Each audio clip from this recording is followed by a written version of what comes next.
Hey, good evening, everybody. Welcome to another CAF update. What are we at? 232. We're almost at the 5 year mark on doing these things. So can't wait. That'll be an anniversary celebration of some form or other. I don't know what we'll do. Lots of giveaways, fun stuff. I'm sure we'll work some things out. But it's good to see everybody hanging out in the chat early. It shows me that we have even Matt's showing that we had a 2 minute warning, and I think we were a minute late, and that was my fault. I actually sent all the guys who are in the green room right now to the wrong studio, but we've got all that squared away so we could talk about IC3 to kick the show off today. But maybe some of you didn't hear Chuck Arnold is sitting in today for Mr. Snork. So Snork did the picks. So I don't know if Chuck's going to be happy to be talking about probably John Byrne and Mike Mignola and whoever else Snork usually picks for those pieces of art. But Chuck is going to sit in for him today. So you know we might as well start this thing off before I bring the guys in from IC3. Everybody knows that the Indie Comics Creator Con is on the 15th, so it's a little over a week away. They have a drink and draw the Friday night, so 8 days from now, and the big show is that Saturday on the 15th. And last week I showed a little mini clip from last year, the first IC3. So I figure that's a good way to kick us off, and then once that's over, I'll have the guests ready and raring to go in here with me. So here, let's take a look at this video clip real quick.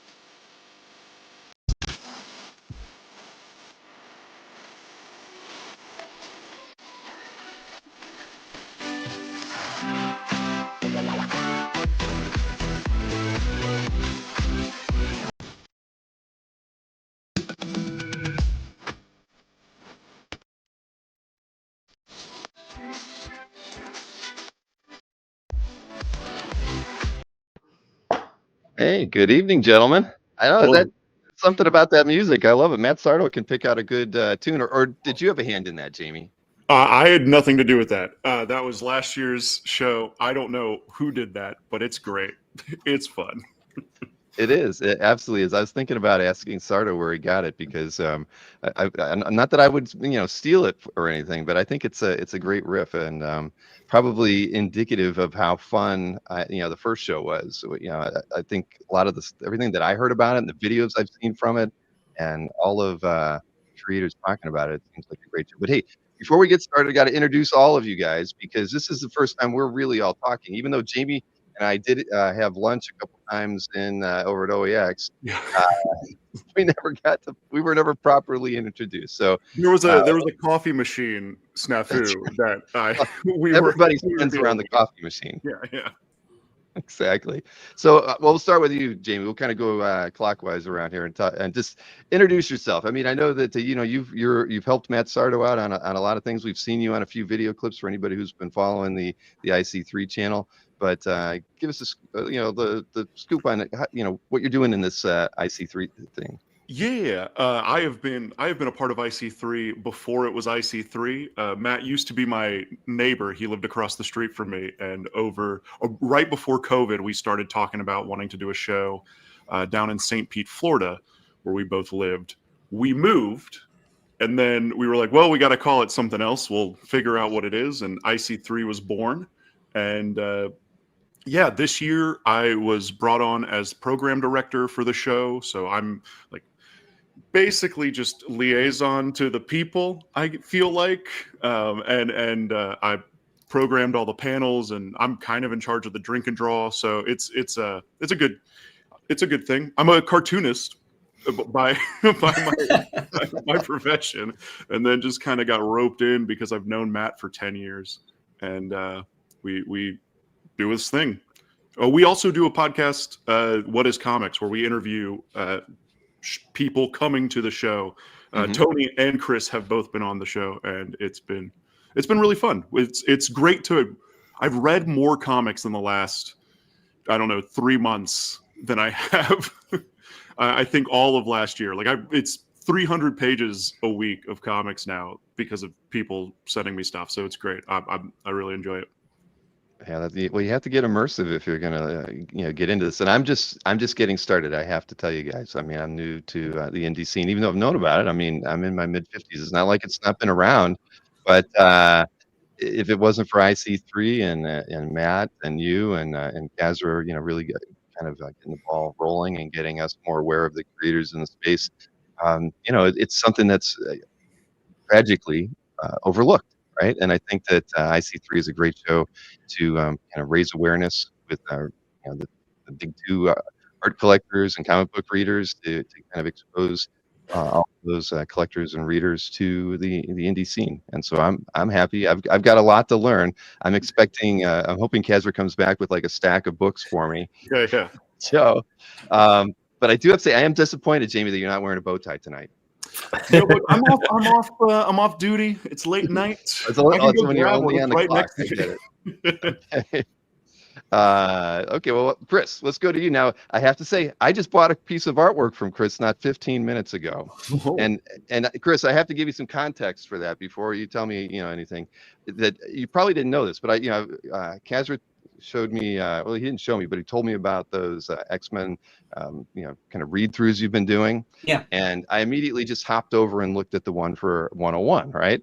And you showed something that I own on that clip, and that was why I'm like, well, yeah, I actually own the color guide to the first appearance of Phoenix. That is the moment right there. That's the moment, check right? that out. Very cool. And I picked this up about a year and a half ago. So I saw that, and I'm like, all right, well, now there's a connection here between Chris and I. So I've got to own a piece of art. And then I went over to your store, and I saw that you had the piece of art that you were drawing at the end there. I'm like, all right, that one's mine, because the thing that I enjoy most about doing these shows and just getting to know the creators out there is when something like that happens, you've got to have something to take away, whether it's a piece of art or a comic book. So that was mine from there. So tell me a little bit about yourself. Yeah, so I like you said, I have a YouTube channel where I interview cartoonists of all stripes about their latest work and work that inspires them and the techniques that they employ and things. Both of these guys have also been guests on my show. I also do try to do a weekly live stream on there. And then, like you said, I do John Coates and I are doing a walkthrough of the entire Chris Claremont X-Men run, and I draw the thumbnails for every episode and do show a speed drawing at the end, and then put them up on my shop, for people to buy if they want to. But besides being a YouTube mogul, I'm an indie cartoonist. The main books that I have out right now are ones that I co-created with a couple different guys. I've done books called Lost Angels, Spectral, A Showcase of Fear, and Chaotic Neutral, which is a Dungeons and Dragons inspired book that is also a playable game. And my own stuff has been serialized in Heavy Metal Magazine, and my latest book right now is Three-Headed Pigman that I'm working on, serializing that on my Patreon. And I'm doing 4 other books right now, but all of them are actually for mainstream publishers, and none of them I can talk about. So I do a lot. I fit a lot into a day. Well, that's exciting. I mean, and I do have some images to show, but we can look at the images you guys sent me after the last introduction here from Tony. Then Tony, I did a little background on you. I did see that you were interviewed by a sock puppet, or not a sock puppet, but a puppet in general. And you're kind of a musician too. I got to see you sing a few times. So, oh wow! Yeah. But I didn't read your about page, so you have to fill me in on all of this. You basically covered it, man. There's sock puppets, and I play guitar. The sock puppet was probably my favorite thing I've ever done. That was so unreal and weird. But you were calm throughout that. It was hard. It was internally like, what am I doing? This is a mistake. But it was fantastic. Yeah. So I'm Tony McMillan. I'm a cartoonist. I actually did the poster for last year and this year. I'm the guy who did this, and also the mark maker is like the cool image from from this year. Mhm. But I've done a bunch of books, most of them independent. My book Attaboy last year actually came out through Mad Cave Studios. It was kind of a more of a mainstream thing. I've done a bunch of weird comics though. Like I'm working on this thing called Destroying Angel Lumen, which is just finished its Kickstarter and did great. Did like 200% fund it and all that stuff. That's really nice. But IC3 last year, I will say we're going to talk about it, but that was a blast. And I'm so happy I was invited back, and I'm so happy we're doing it again and that it was a success. Because sometimes things I've done have been a great time. They weren't what I would say a success. This is both. And that's fantastic. I mean, what else do you want? Exactly. No, I mean, I get that. Well, there are a lot of work to put on, and so sometimes, you put all your energy into it, and you're one and done, right? You wanna walk away from it, but I don't think, yeah, clearly, it Matt's not that kinda guy, and, certainly having Jamie helping him and, with Kazra being out there giving them suggestions and things for, the future. I mean, there's a wonderful, slate of possibilities, I think, with IC3 as a show and with the YouTube channel, as a mechanism to kind of just expose people to it, to the indie scene a bit more, and I just think it's just been no one's really gone and done a lot to encourage indie creators. I mean, they give you if you ever go to a big show, you're going to be sandwiched way at the back of the back of the hall. Nobody's going to be able to find you, and what shows do a lot of advanced PR for the guests that are there? Not many. That's the common thing that you can see from any major or even a small show. It's a lot of work, but like you guys have said, you guys are interviewing each other, talking about IC3. You have the What Is Comics. I mean, all of that, adds to just the overall PR and exposure opportunities to people just stumbling in and learning about, indie comics, which wouldn't normally happen if you're just setting up at a regular show. So, we get that here too. I mean, that's with OEX, it's the same kind of thing. We want to work with the creators that are coming in. We want to that's what makes the show special, and I think that IC3 is just going to grow and grow and grow and become something that everyone in the community can be proud of. And for me, and Kazra, it's just awesome because the idea that we're introducing artists that that whose work we can collect, that we and by and large probably didn't know a lot about, and all of you guys have been working in the field for quite some time. Jamie, I mean, I honestly, I'd actually seen some of your work before, but I didn't know it was yours, right? Yeah, yeah. And then I went, I checked out a couple of the pages because you've got a couple different places that you have your work on, and I miss putting your link in there as well as Tony's. Shoot, let me put Tony's in the chat so everybody can follow over to Tony's site, and then Jamie's head right here goes over to your Big Cartel, but it's got some of your art for sale and stuff, Yeah. but. At the end of the day, I mean, we don't see that art, and why? Because nobody else is sharing it, and even if they have it on CAF, they're not going to link over so that we can actually figure out who is this Jamie Jones guy, right? Right. So Yeah, yeah. that's It was. something we can all do a better job on, I think. But no, I mean, so this is I'm just really excited to be a part of it, and I'm disappointed I can't be there this year to see the show, but I mean, I'm looking forward to getting to see a lot of the art. I actually lined up a couple of commissions as well that Kazra is going to pick up for me. So Nice. Kazra's going to be my mule, I think, when this thing is all over, bringing stuff back. But Kazra, I'll make it worth your while. I promise. I promise.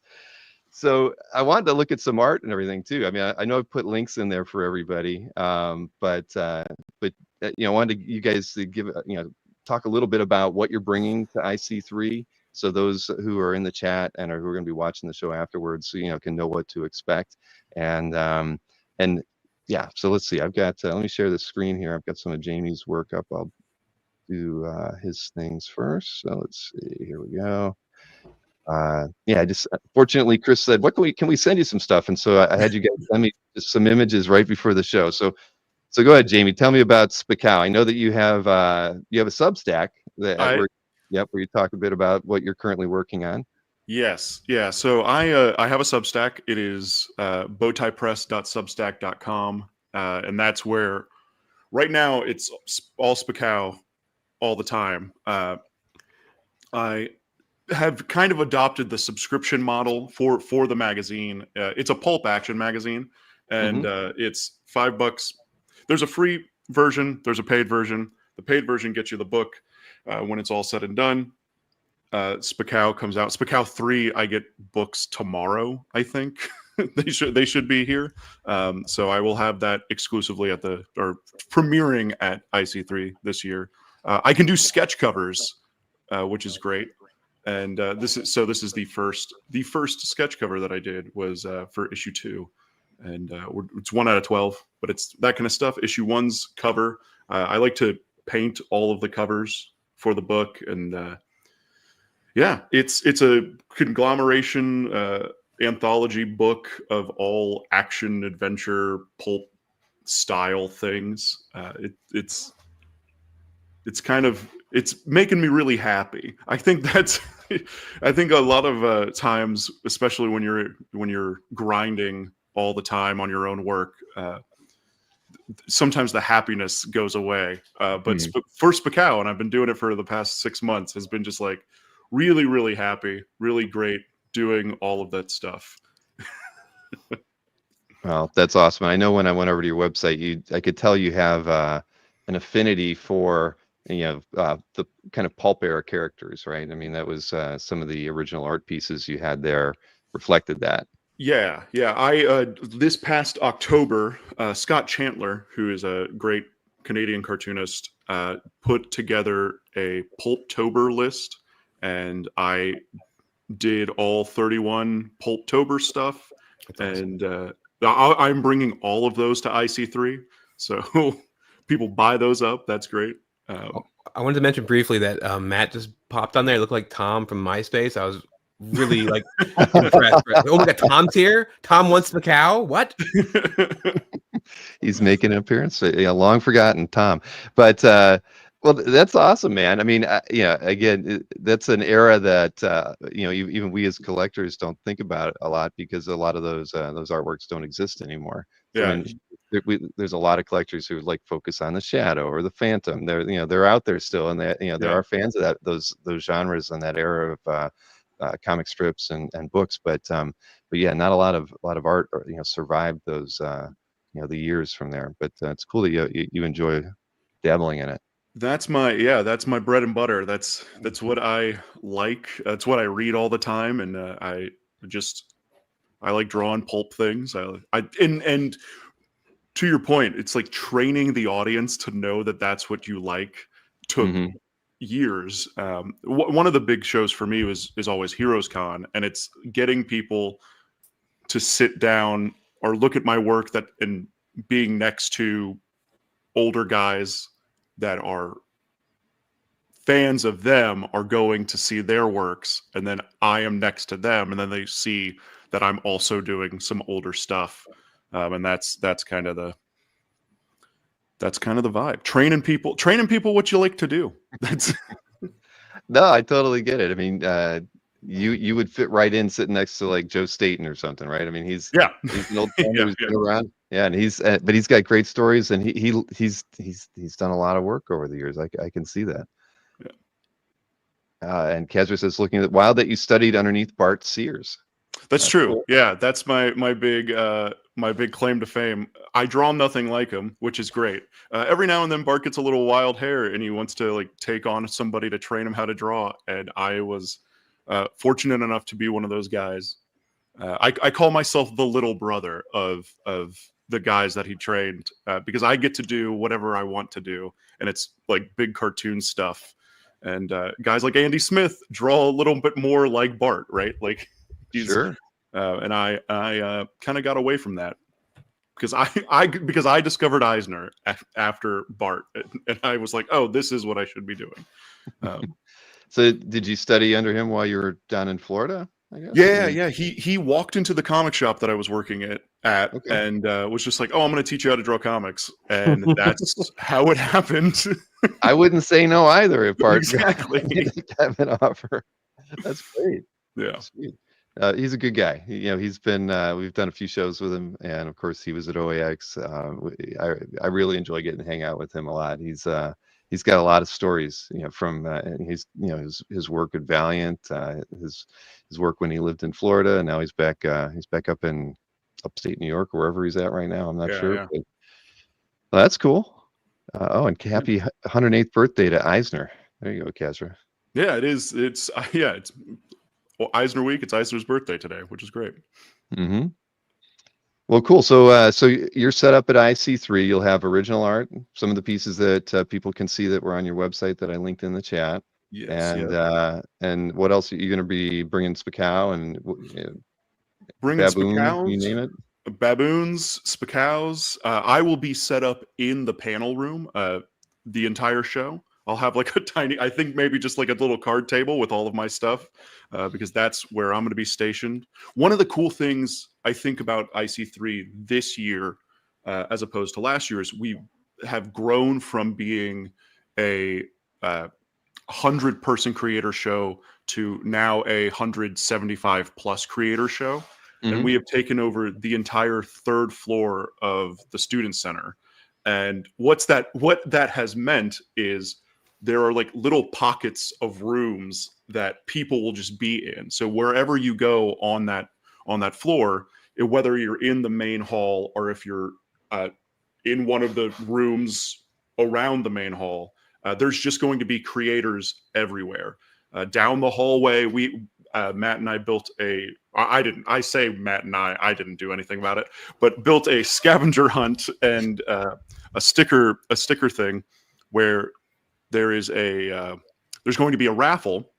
There's a grand prize if you turn in your sticker and you turn in your raffle ticket for that, and it will be a jam piece done by a lot of the creators at the Drink and Draw on Friday night. So a piece of original art, IC3 original art.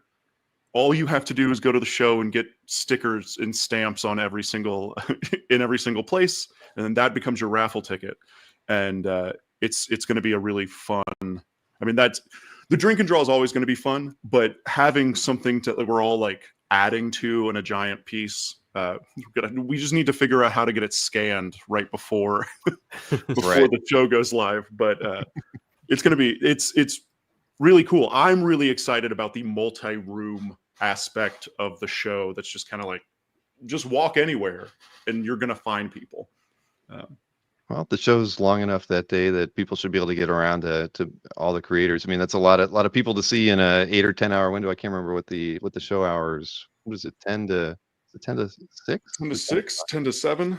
You know what? I should know. I've got a banner here. Let me see. I should know too. I should just have this information, but here it is right there. 10 to 6. 10 to 6. All right. So 8 hours and about 170 creators. You just have to meter yourself out. If you're a fan, you gotta be able to hit every room and hit as many creators as you can. And then there's the Drink and Draw that's on Friday evening, so that's an opportunity for fans to hang out with some of the artists and writers that are attending. And then then I know you're doing a get together back at the show hotel on the evening too. So it's a full 36 to almost 48 hours of nonstop indie stuff going on before and after the show. And the indie community is so it's so small. We all are friends. We all know each other. So when we get together, because we're all spread out over the globe, when we get together, it is just baseline party, and then you have and everyone's drawing. It's really infectious. It's really great. It's guys were just like, Jesse Lonergan was there last year, and he was just grabbing people's sketchbooks and drawing in them and handing them back to people. That's kind of the vibe of the show. It's great. It's a great time. That's awesome. Yeah, I just picked up something by Jesse at OEX. One of his, he did a little 6-page Ninja Turtles story. I got one of those pages. Oh, yeah, I love his work. So you're making me regret not going now more and more and more. Okay, I'll be there at IC3. So yes. whatever those dates are announced. Cool. Well, let's switch over to Chris, because Chris, you sent me 5 images here as well. We can even go full screen on them, and you can tell me a little bit about them. Let's see here. Sure. Over to that. You can see it a little bit better. So what's this from? It says Mountain Bound 7, as that was the name of the artwork. Yeah, this is actually from a book that I gave out to my Patreon members. That is a Masters of the Universe parody book, and it's about Panther and Night Strider's kind of origins. It's a very quick 12-page book, but I'm going to have some copies of that at IC3, and then I'll be selling all of the original art from it as a set for pennies on the dollar to whoever wants to buy the entire set of artwork from that one. That was I put that in there because I'll have it there and the book, and it was a kind of a fun one to do, and some weird imagery there. Now you got to tell me what inspired you to draw this. Then I mean I've heard again, new to the indie scene. I've Sure. been getting educated a little bit here and there by Kazra and Mr. Sardo. But I hear there's a big kind of a theme where you're riffing on popular characters and titles, and Yeah. I don't know if they're bootlegs or whatever the Sure. terminology is there, but is that sort of what was going on here? Yeah, it's sort of a thing that a lot of people do in the indie world.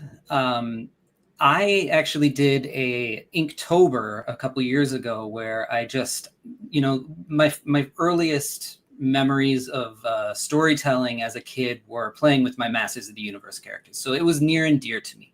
And so for Inktober, I just did 31 or whatever Masters of the Universe characters, and put them up on my Patreon and put them up for sale on my Patreon. And all of a sudden, my Patreon was flooded with Masters of the Universe fans. So I sort of had to keep feeding the beast, so to speak, and did a couple of these sort of pastiche kind of, or, homage bootleg Masters of the Universe books, and give them out as gifts to my Patreon members. And if you find me at conventions, I have little printed copies that for a donation, I can give you one. I understand. Yeah, you can't make any money at those things, but Yeah. Well, cool. No, I mean, I love it. I mean, this is for me as an art collector, I see this piece, and yeah, I mean, this is this kind of stuff I'd love to own. As weird as it is, but the backstory makes it all the more fun and interesting. I mean, I want to read it now. I'm going to have to give you a donation so I can get the scoop on the whole story. Totally. This one is a splash page from one of the stories that I had I serialized in Heavy Metal magazine. So this one was called Something Seems Off. It went about 8 out of 12, I think, installments before Heavy Metal went defunct last time. So this is I put this one in there because I'll actually have the original piece from this available at the show. And also, I'll have an art book that Cosmic Lion Productions put out, the art of called Gray Matter Drip, the art of Chris Anderson. And I used this image on the cover of that one too, because I just had so much fun with that. And this is one that means a little bit to me too, because this is the piece that I think the only time that I actually had a conversation with the late great Ed Piskor was when he found this piece and was just drooling over it for like 45 minutes, asking me everything about how I did all the textures and stuff. So yeah, I'll have that one available at the show. Sweet. And let's see now, this one I love the there's a 70s magazine vibe when I get when I look at this, just like I'm looking at something from one of the Filipino artists or something from that era. But tell me, what is this? Thank you. You know what? You kind of nailed it on the head there, because I'm really inspired by those Filipino artists from the 70s, especially Alex Nino and Sure. Like that. But so good eye. This is a page. This is a spread from Three-Headed Pigman, a book that I'm hoping to bring the pages there, but I'm drawing this book on 19 by 24 paper. And this is a spread. So this is like what is it? Math. I don't know. It's huge. It's two of those together. And every single one of those stars is inked around. So my hope is that art collectors out there, by the time I'm done with this, will really want to have this on their entire, take up their entire wall because it's pretty pristine, you know. So but I'm going to have a very, very tiny amount of sample copies of this book. That it's going to take me a while to get through this one because just drawing it's taking forever. Plus, like I said, I'm working on a million other projects at the same time, but I'm serializing this one on my Patreon as well. Very, very cool. So NSN Art throws a question out there. Do you guys still do lettering on the page, or do you do it digitally? How do you usually handle something like that for this? For me on this one, I hand lettered it separately. I didn't do it on the page because I wasn't exactly sure at that size what shrinking it down, what size I needed to letter in, and it would have just kind of been awkward. Mm-hmm. So I actually hand lettered it and then scanned it and popped it in there. Cool. Well, makes sense. I mean, we in the collecting world are used to doing our own overlays. So yeah, if somebody really wanted that, they can add it right back on there. Sure. I had. Yeah, and I have the original paper with the lettering on it too that I can pop in there. Sweet. Well, here, before we look at the next piece of art, Stingray did want to know: is it too late to get a commission for IC3? No, not for me. I don't know about you guys. It's never too late. It's never too late. So everybody, there you go. It's never too late. And I linked to everybody's main pages and whatnot where you can order and contact them. I'll make sure I put those links in again before the show's over. But yeah, if you guys are going to IC3, or if you're not going to IC3, you know, I already said I'm not, but I'm having Casper pick up commissions for me. So for those of you who are watching today and you have a friend going, you know, maybe you might be able to pick something up as well and have your friend pick it up and deliver it to you. You never know, but it's worth an ask, that's for sure. So tell me about this one, the Voyager. So this one is another. I didn't realize that I put two of my Masters of the Universe books in there, but this is one that came out a little while ago, and I made a very limited number of them because I made them by hand, and as those eye socket things go off the top, I like glued in pipe cleaners and googly eyes on them. This is a Mantenna parody. And so I sent those out, you know, very limited quantity to the Patreon people that I had at the time. And just for IC3, I decided to bring it back and made about 100 copies of it that I'll have for sale at the show. Very cool. And let's see, what was one more. Oh my gosh. Yeah, and that's a scan of an original. That's actually from a book that came out last year that Ink and Drink Long Beach put together called Sewer Boys, which is a retelling of Ninja Turtles #1 through the filter of a bunch of indie artists, kind of drawing pages the way that they would. And that is a character from Ninja Turtles. I Googled weirdest Ninja Turtle character and Worm came up, and I said, well, that's the one I'm going to do. So I've got this one in the book ready to go for anybody who wants to pick it up. Chris, that's incredible. That looks so good. Thanks. Wild.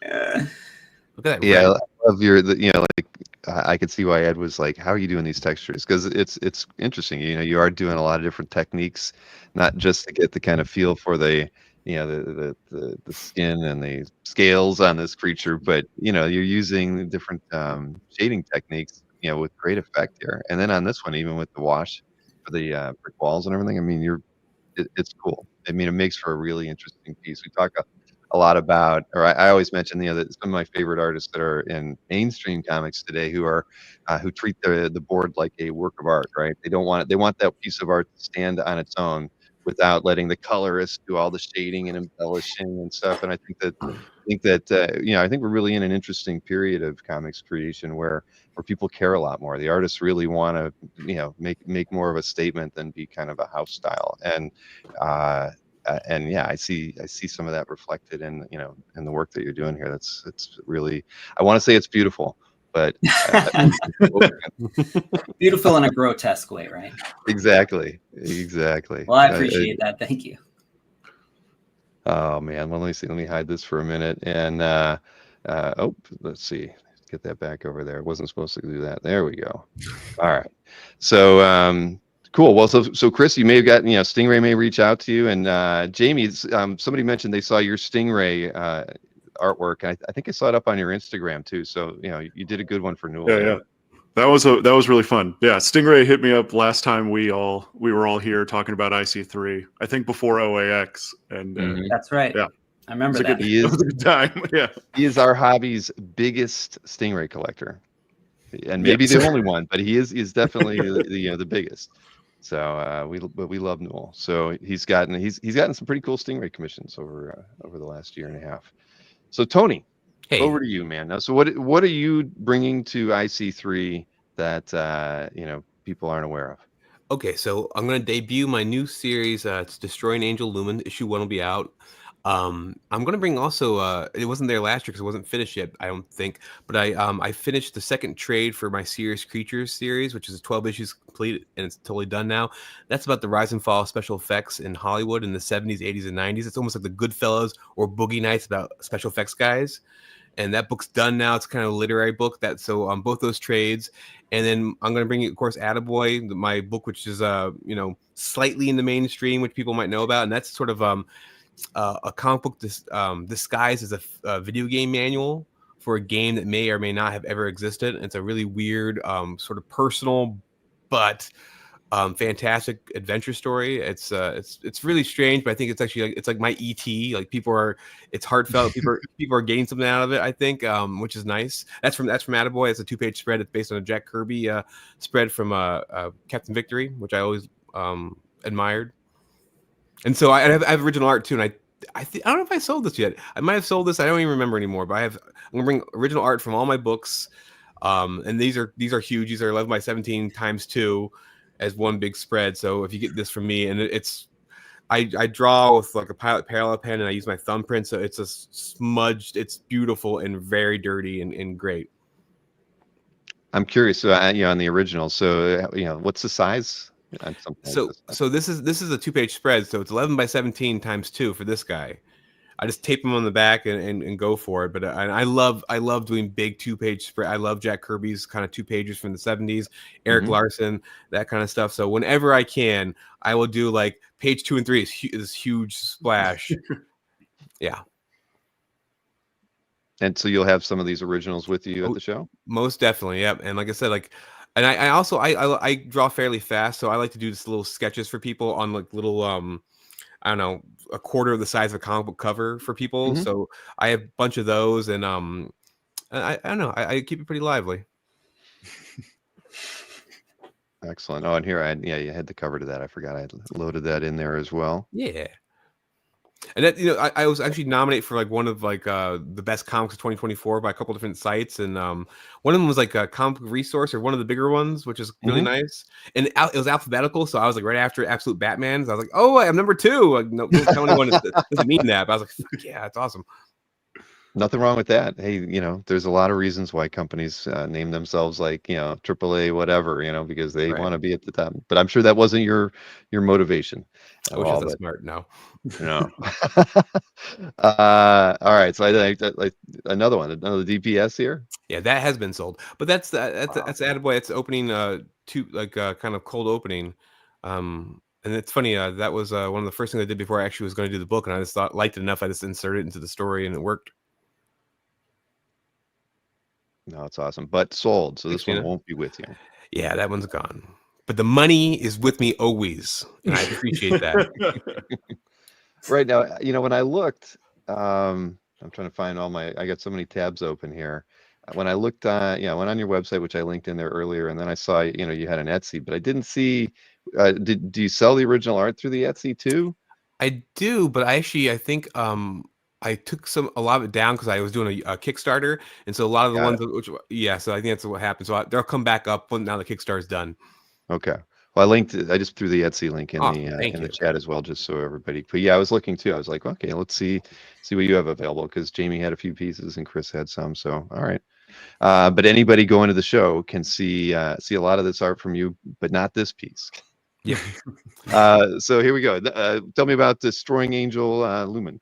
Yeah, so this is actually a sequel to my original comic I did a few 6 years ago called Lumen, but it's sort of like a standalone thing. You can get into it, and the whole idea is basically there's a world of endless night, and there's a hero with a lantern and a sort of a mech suit that runs on this substance called Lumen, which is sort of like an algae that grows on the surface of the planet that creates light and heat and stuff like that. And so it's a crazy action adventure story where there's this character called the Destroying Angel who appears, who's just really messing stuff up, and there's all these fungus monsters.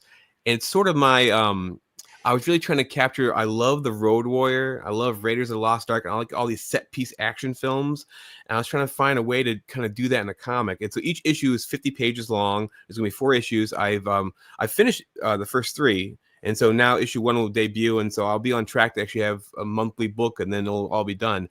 But it's been fun. My last comic, Serious Creatures, is a little more literary, more conversational. It's about the special effects guys. So I did that, I did 12 issues of that, and I was like, okay, I want to see some people like cut each other's heads off. So now I'm doing that again. Oh, thanks, Marvel fan. We love a good beheading around here, so that's always fun.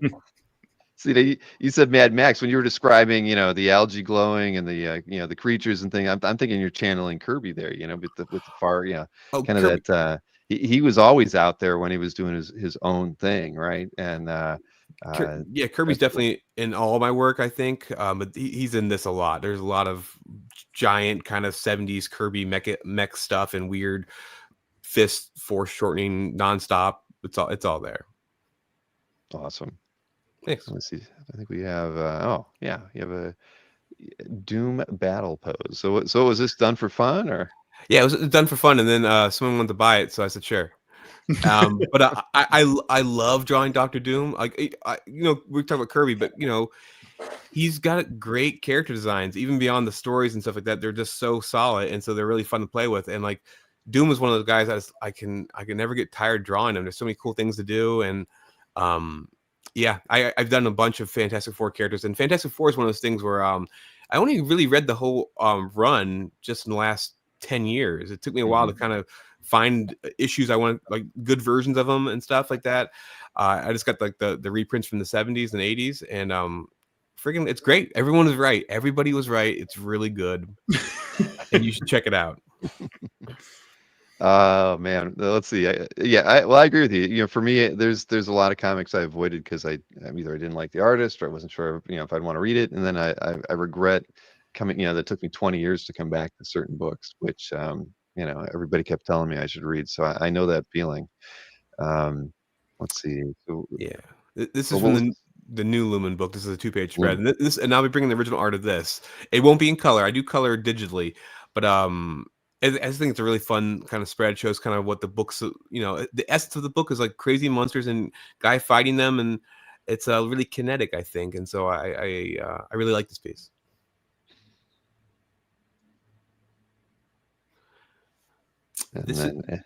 This is from Serious Creatures, and this is there's all these characters who they work in movies, and there's directors and special effects guys, and there's also rock and roll stars and stuntmen, and so this is their lives. And so this is one of the characters, Summer Graves, and her rock band Turbo Vertigo, and the backing band is essentially the mutants from Dark Knight Returns. And I don't know if I sold this one or not, but if I haven't, I will bring it because it's one of my favorite pieces I've done. And actually, in the very bottom, there's this really gnarly face. And this is one of those things where when I was drawing this, I drew a face. I hated it, and I actually got angry. And I don't usually do this. I scratched over the page and just ripped it up. And all of a sudden, I was like, "Oh, this is almost a face. This is almost a skull." And I put some white out, and then it saved the piece. My stupid frustration and anger saved the piece, and that's why I have a lot of affinity towards this. That's awesome. I have a piece from that book. Thank you. That's right. Yeah. Thanks. You've always been very supportive. I appreciate it, Chris. Yeah, man. I'm a big Tarman fan, and it's a Tarman piece. So, well, your Tarman. It's funny. You bought my Tarman, but your Tarman's better than my Tarman. I love your Tarman. Come on, man. In a contest. Feel the love in the room right now. But no, that's cool. You never know. You might come close to trashing something, but then you come up with the answer to whatever the problem was you're approaching. No, I dig that. Yeah, for me, I went to art school. I wanted to be an illustrator, but I went to a fine art school, and they broke me of ever wanting to be an illustrator. So ever since then, I never went back to it. But through CAF and IC3 and getting to hang out with guys like you, I get to kind of relive what I could have done. But this is all these pieces were great, Tony. Oh, thanks. So seriously, I'm very jealous that I'm not going to be there to get to see all this work in person. And it does sound like there's so many, creators, and there's probably just from the sound of it, the amount of original art that's going to be there, it's going to be daunting to get through it all. I can see IC3, morphing into a 2-day show at some point because of just the number of creators and, even the fact that you have panels too, because that's always, people want to attend those. And I'm sure even some of the panels, if I've, read through them, there's a lot of the creators and guys like you would want to be on some or see some of these panels because a lot of them are informative. I know IC3 is sort of a, kind of built for the industry as well. It's not just for the fans coming in, you guys are there to talk shop and whatnot. And, I can see this thing, becoming more of a weekend show or even a 3-day show if you count Fridays evenings. So Yeah. it's great. I mean, it seems like it's something long overdue. One of the things that early on when Matt and I were talking about it, our kind of like saying or motto is by creators for creators. So it's really strong emphasis on the community around what we're making. And then going into doing the panels this year, it was all, how can we make something that people actually, that things are useful. So I was like, these are panels that matter, right? We're not doing retrospectives. We're not doing victory laps because we all did an anthology panels. It's those happen all the time and they're great. But I was like, what is our show trying to do, and how are we trying to, help the new creator, help the not even new creator, help the established creator? Because I watch YouTube videos all the time, and if I can get 5 seconds of good information off of a 3-hour-long video, that has been worth my time. So hopefully there's more than 5 seconds in the programming for the day. But right, and all the programming is being recorded, right? So the stuff, if Chris and Tony miss a panel that they would have liked to have seen, it's all going to be recorded. It's all going to be posted online, so people will be able to get to see these things after the fact. Yes, yeah, for sure. Awesome. All right. Well, one thing I forgot to do. Matt's probably going, why didn't Bill do this? I totally forgot because I got too excited to hang out and talk with you guys. And I played that video intro, which got me in a totally different mindset. But we are doing a giveaway tonight. I wanted to start at the beginning of this thing and then do it at the end, but I'm going to do it at the end, and I'll do the giveaway drawing at some point before the end of the show. But Matt pulled together a whole stack of indie material that we want to do a giveaway. And actually, I need to turn the giveaway switch on before anybody tries to put hashtag IP3 in there, because I didn't turn it on yet. Let me do that. But I pitched the idea to Matt a couple days before the show, and he was like, yeah, I got some stuff around here, and there's probably going to be a lot more stuff in his house after everything gets going here. But so don't anybody hit the hashtag yet. I have to turn the switch on for this darn thing because I forgot. But yeah, I think I should enter into this too, because I don't think I have none of the material in there. So I'm gonna there's some good material in that pile. Yeah, I see some Pariah by Sam J. Royale. Incredible stuff. Designer of the IC3 logo. Correct. Yep. That's right. Yep. So shout out to Sam. That's great. RD Murphy for Living a Fantasy. I recently just read that issue for the first time. That's another thing. Because there's so many people and there's so many new creators constantly popping up. Like, I haven't read all of this stuff. There's just so much. I should enter this thing. Well, there you go. You can. We wouldn't have to pay for shipping if you did. But anybody who wants to enter, there you go. Everybody's doing it now. Hashtag IC3 in the chat, and I said, probably before we get to the CAF update in about an hour, or maybe the picks that we'll do, that Chuck Arnold and I'll be doing. I'll do it right before that where I'll draw it, but I'll keep reminding everybody the hashtag IC3 to put into the chat, and we'll do the giveaway in about an hour. Hey, you know what? I'll add to that. I'll throw in a 9x12 commission to whoever wins this too. Oh wow! Oh, sweet. Whoa. Let's do that. All right. Let's Well, get, now I have people to enter. entering. More people reading indie comics, the better. Exactly. No, I'm with you. That's kind of what I was thinking when I saw this. I was like, you know what, we need to do this. So yeah, I think I need to send Kazar with like a stack of cash so we can pick up books from everybody while he's there for me too. But all right, so I'll keep doing the reminders. We got over 20 people who've already entered into this, and again, I'll remind everybody throughout the rest of the show. But hey, I'm looking forward to all the reports after the show. Honestly, we should probably do something after the show. I was thinking of having some of the collectors, from our community on to talk about their experiences at the show, and I would definitely think having some of you guys come back on and talk about how the show went, and because again, I want, I'm excited to see how things go. I mean, it's 8-9 days away, and you guys probably still have some prep work to do before then, but as you heard, everybody, and trim some books. all three of these guys are still open for commissions, and the website addresses, I'll put them back in the chat when we're all done here, but hit them up. They still have time to put something together for you, and they all have I know Jamie and Chris have art that you can purchase through their stores, and if you're going to IC3, you can get them hand delivered to you right there, rather than waiting to pick stuff up before the show. But guys, a lot of fun, and I look forward to talking to you guys again. And I hope you guys have a fantastic show. Thanks, man. Thanks, Bill. Appreciate it. All right, guys, have a good night. Later. Right. See you. Thank you. All right, now that was awesome. So yeah, I am jealous, but I think I'm gonna have to drive over to Kazra's house and hand him some money so he could pick up some books for me while he's over there. He will be doing some some pickups for me already. I can guarantee it. But yeah, Kazra, we'll talk. Maybe I'll bum a cigarette while I go over there too. I hope Maureen's not watching right now. Anyway, all right. So 23 people have entered into the giveaway. It is a hashtag IC3. I will keep reminding everybody of that. And there you go, IC3. I'm going to save it and throw the hashtag on the screen for a little bit here to remind you. But yeah, we'll do the giveaway right before Chuck and I do our weekly picks. So without what else we got here? I might as well talk about schedule next, since we're really talking about the show that's coming up here. So let me go ahead and show the slide for the upcoming schedule of things that we've got going on here. There is going to be a show tomorrow that Matt Sardo is hosting. It's going to be full of IC3 creator interviews and a show preview for IC3.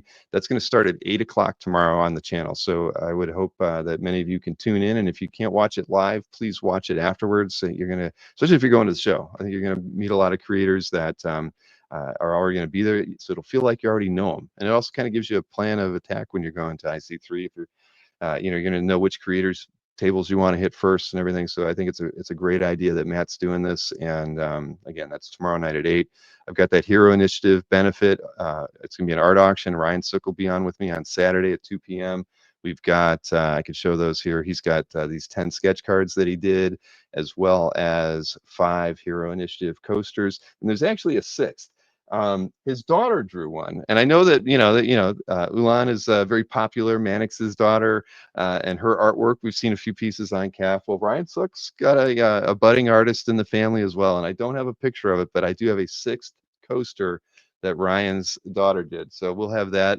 That'll go to charity too, or maybe that'll go to her. I don't know. We'll work that out during the show. But either way, that's we'll have those we'll have those 16 pieces to auction off, starting at probably like $25 a piece will go as a starting point, and just with 100% of the proceeds going to the Hero Initiative. So, and we'll do a little interview with Ryan too. It's always fun talking with him. We've got Comic Neck preview next week, EC Harris interview on Tuesday, regular Dueling Dealers episode next week. Then of course the IC3 on that Saturday. What else? I don't think I really added anything new on here. The big thing that everybody should be paying attention to is not only that I have Tom Fish on for an interview finally on the 25th of March. That's a Tuesday, but we have an amateur dueling dealers match between Dave Kopecki and Ben Bressel again, and that's on the 26th of March. So always fun to get two people going head to head with, bringing new art for sale that is unexpected out of the collector community. So that'll be a good time. Got Jeff Moy on the 29th. He's coming back for, I think, is that this third show? And then Fred Hembeck will be back on the 26th. Talk about, a guy who started out on the indie side of things and got very mainstream at one point. And then we're all fans of Sarah Jane from Heritage. She'll be back on the 29th of April for a illustration preview, auction preview. And she'll actually be here. I've got, I think the Thursday after IC3, she's going to be on the CAF update, probably to start the show, because they have a smaller illustration auction hosted on Heritage right before that. So and Dave Kopecki, yeah, you're looking forward to it, and I got to get that shirt mailed out to you too. Everybody, Dave Kopecki won the Funko Fukno OA Expo shirt last night, so I got to mail that out to him. Thank you, Jewish Dragons, for throwing in your entry into the IC3 giveaway. Thank you. Anybody else who's popping in here, a reminder, hashtag IC3 in the chat for a chance to win several indie books and a commission from Mr. Chris Anderson as well. So, all right, there's my schedule. I talked about Mr. Sook.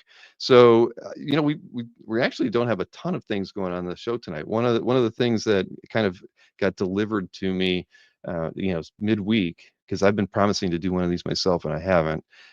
Fortunately, Jason D'Ambrosio put together a weekly flip video.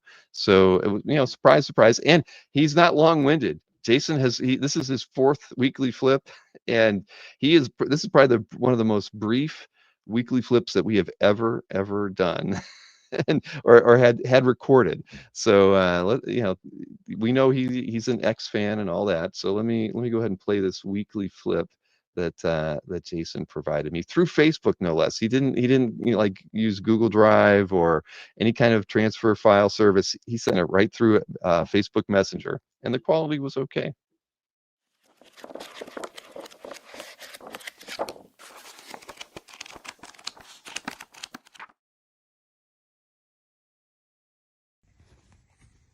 Hey, Bill. Put a new folio together. I figured I'd share it since we both have a thing for redheads. First up, Phoenix by Joe Linsner.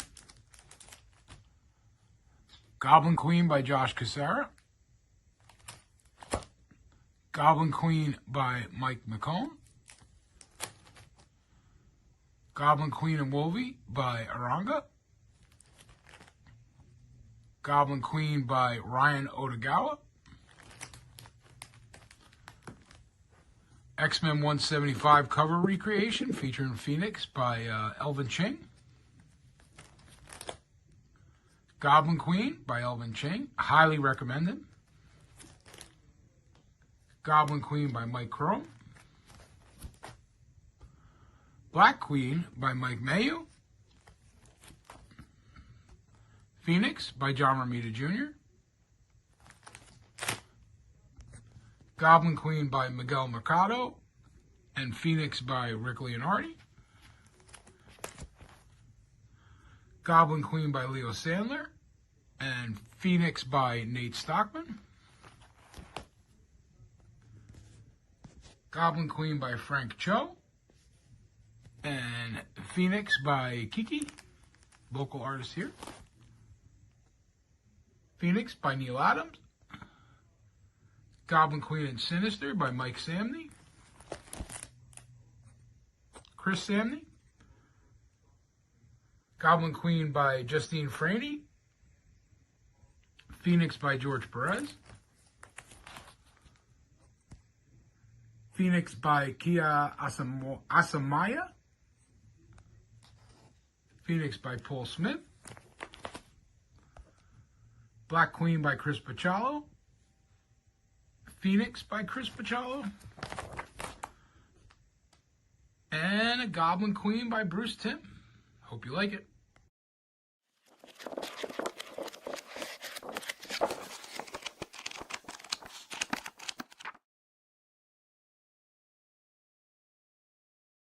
I definitely did like it. That was awesome, Jason. Thank you. And it came in at what? I think it was under 3 minutes. Let's see, what was the time on that thing? 2.5 minutes.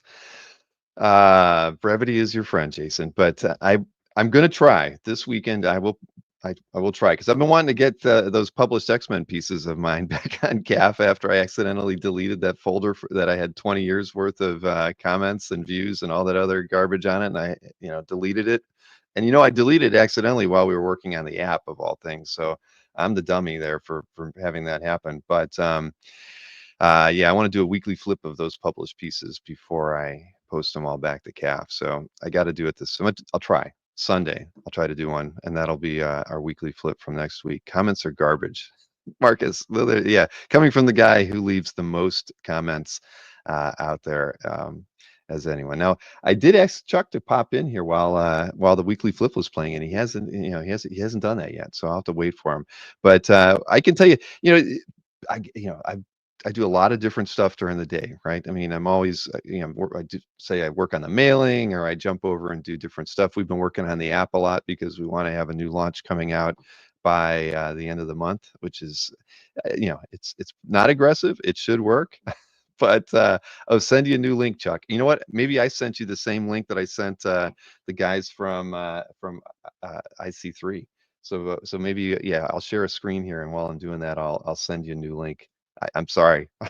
See, it's been one of those days. What is this? Southern Comic Geek says, Bill says, get all of that art off CAF.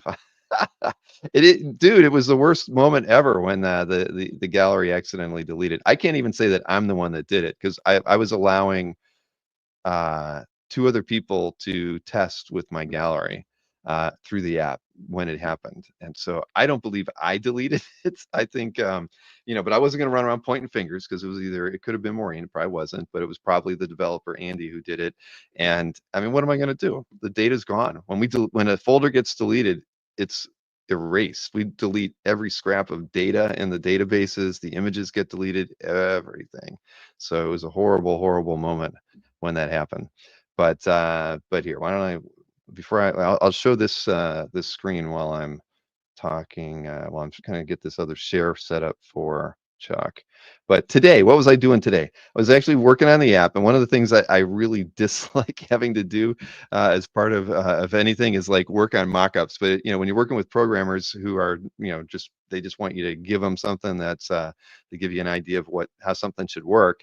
I always end up having to do mock-ups. That's why the app looks like it does. You can blame me if it didn't look the way you wanted, because I was the one doing all the layouts on that.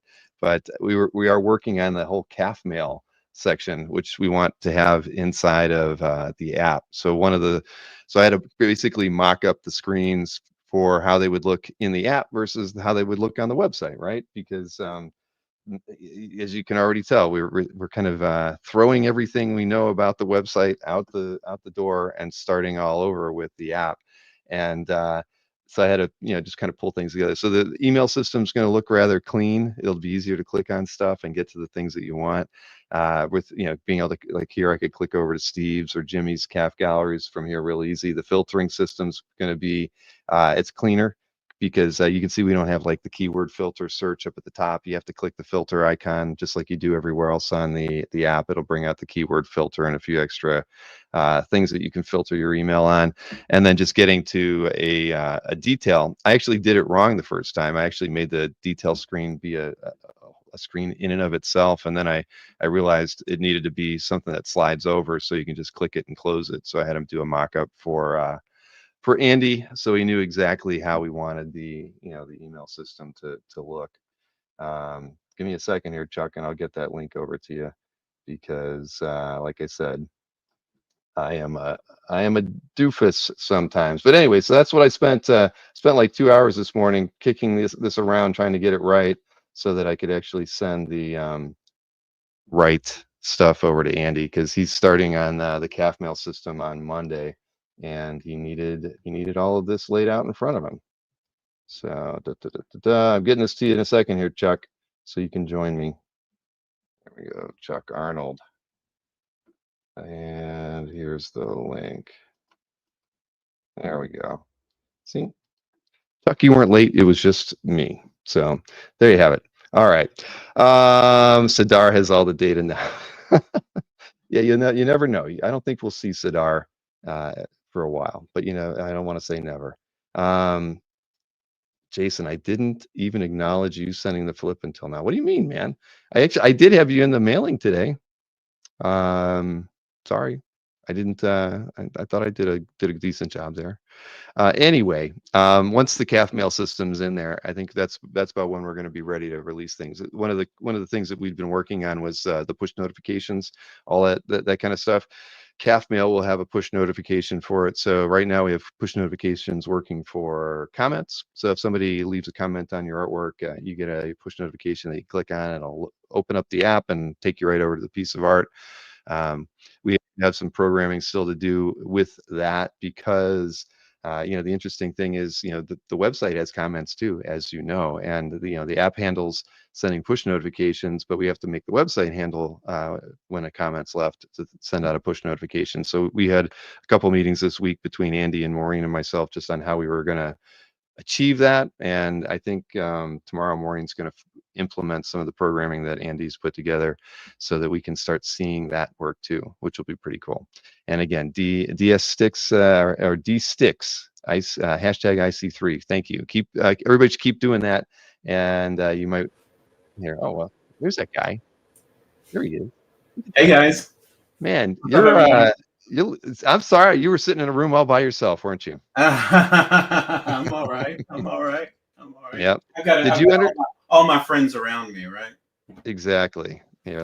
That was really cool listening to you talk to those guys. It feels like it's a part of kind of what Jim and Ed were doing, like a continuation of that. And these guys are so fascinating to me because growing up, there was always such a disconnect between the Dan Clowes, the Art Spiegelman, that kind of like art, and then you've got your Todd McFarlane and your Jim Lee, and there was such a chasm between the two, and they almost like were like, oh, I'm not, Todd had that whole thing with Gary Groth, and like there was the Comics Journal, and there was all this kind of bullshit, and so it's nice to hear these guys. They're going. They'll say Jack Kirby and Eric Larson kind of right alongside any of the other art that they're doing. Like it's not all high-minded. It's all kind of the same. It's all just comics. It's really fascinating to me. And I always have trouble. I don't know about you, but whenever I go to Heroes and I'll walk through these areas and I'll see what everybody's got, it's hard to decide. Sorry, this thing's moving. Man, your camera's trying to focus. It's trying to follow you. If you walk to the other side of the room, I bet left or right, it would just keep pan with you. Yeah, no, it follows me around. If I turn it on, it's this center stage thing, and man, it's supposed to follow me around. But it's doing a decent job. Yeah, Apple. So anyway, but I never know, like when you're walking around at Heroes, like, here's this book, and it's sometimes something just catches your eye, like Jay Gonzo or something like that. And you're like, oh, that's cool. Or Matt Allison, for instance. And you're like, okay, I'll take that $25 book or something. But most of the time, you're like, I mean, that's $25. It's like, it's not a 50-cent comic. That's right. You can't go around to every table at Hero and spend $20. But what you need is that thing that you're giving away tonight. They need to all kind of get together and have like a loot crate or something like that you can just kind of buy. I want that stack because I want to be able to look through it. And that's a great idea. Doing something like that. I mean, we still have time internally to talk about it, but that's kind of why I thought this would be a great idea. And I really felt like, boy, wouldn't it be cool if we had like 5 or 10 of these, right? Because we're trying to promote these artists and these storytellers to our community here. And what better way to do that than to get the product in people's hands? So yeah, I mean, I think there's a lot of different things for us to kind of kick around and think about, but you're absolutely right. I mean, I love loot crates. For like 2 years, the kids and I got them. Right? I've got to say, ever since OAX, I've kind of just probably like, I don't know about everybody, but you kind of put the brakes on. You go for a weekend, you spend 10 grand, and then you're like, all right, I gotta stop for a little while. Anyway, but I go to the comic store And I've just been buying like these like 50-cent comics, and it's like Kyle Baker, The Shadow, and Legion. And it's funny, Chris picked this, and I just picked up this book. You know, these Jose Luis Garcia Lopez Teen Titans, and you know, this Josh Middleton thing that I'd never read before. And you get them 50 cents a piece. Like, it's so cheap. I think that a lot of times we forget that, you know, really you can kind of get caught up in the art, and you just kind of get so embedded in that world. And I mean, these books, I'm going to take them, I'll sell them, or I'll give them to my kid's school or something like that. But they're 50 cents a piece. And that was the whole thing. That's the thing. It's like this kind of disposable sort of, anyway, I love this stuff. Also, one came with where did it go? And also, anytime I find a book that like I own the cover of. Yeah, you've got, we know that. I'll go pick that up. But one, I don't know what happened to it. It had a certificate of authenticity by Nick Baruchi. No. Which cracked me up. So anyway, but I have his rubber stamp signature on it. What's that?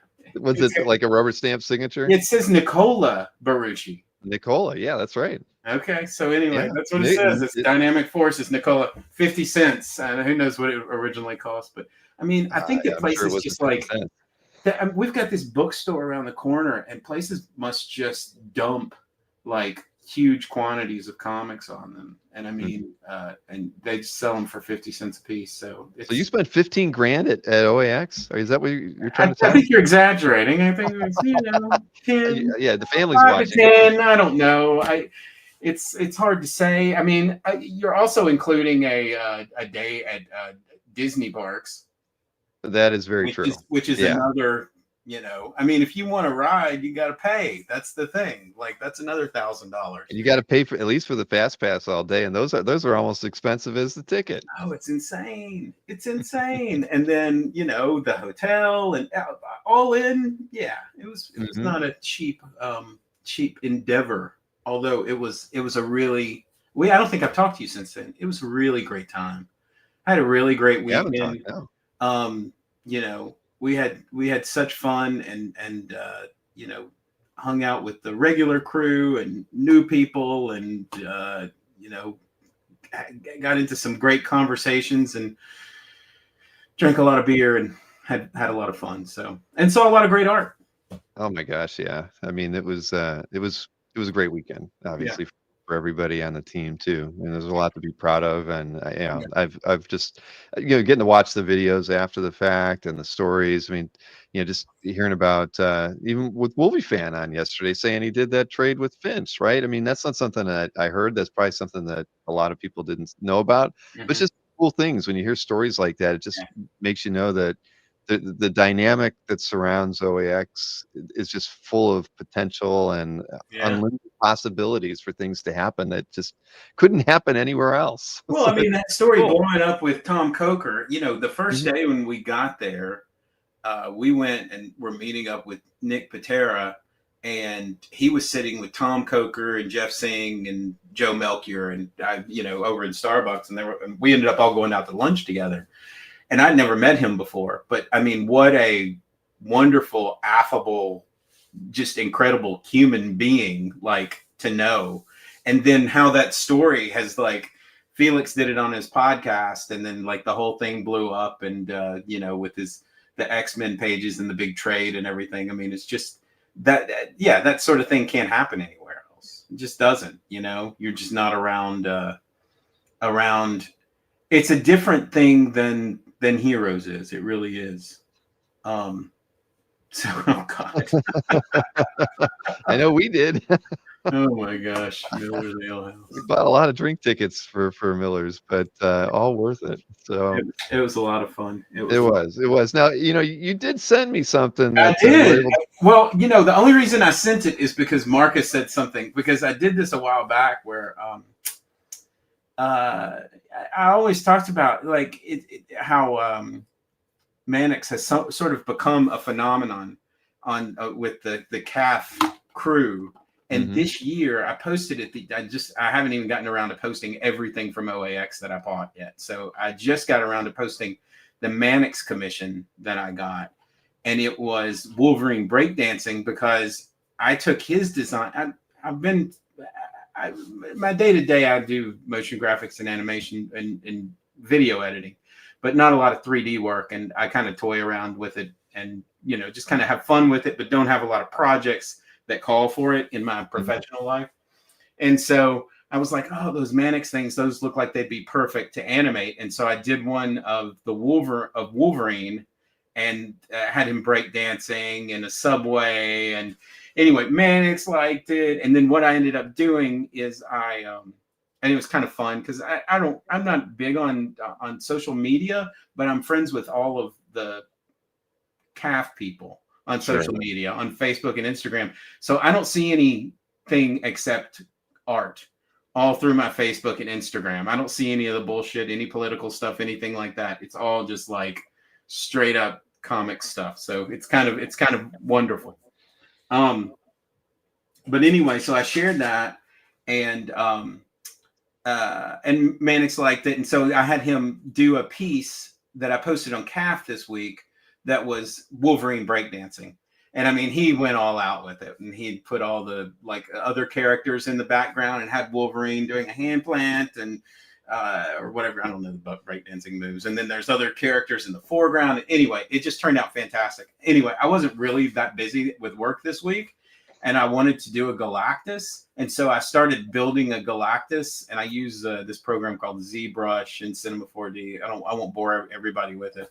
And then the kind of animation stuff, I have some of these auto riggers. And so today I just put this thing together, and yeah, that's it. Look at that. That's awesome. It's a beauty, huh? It is. And look, I mean, I thought I was jealous. I didn't know who got it when I first saw the artwork, but I love it. Yeah.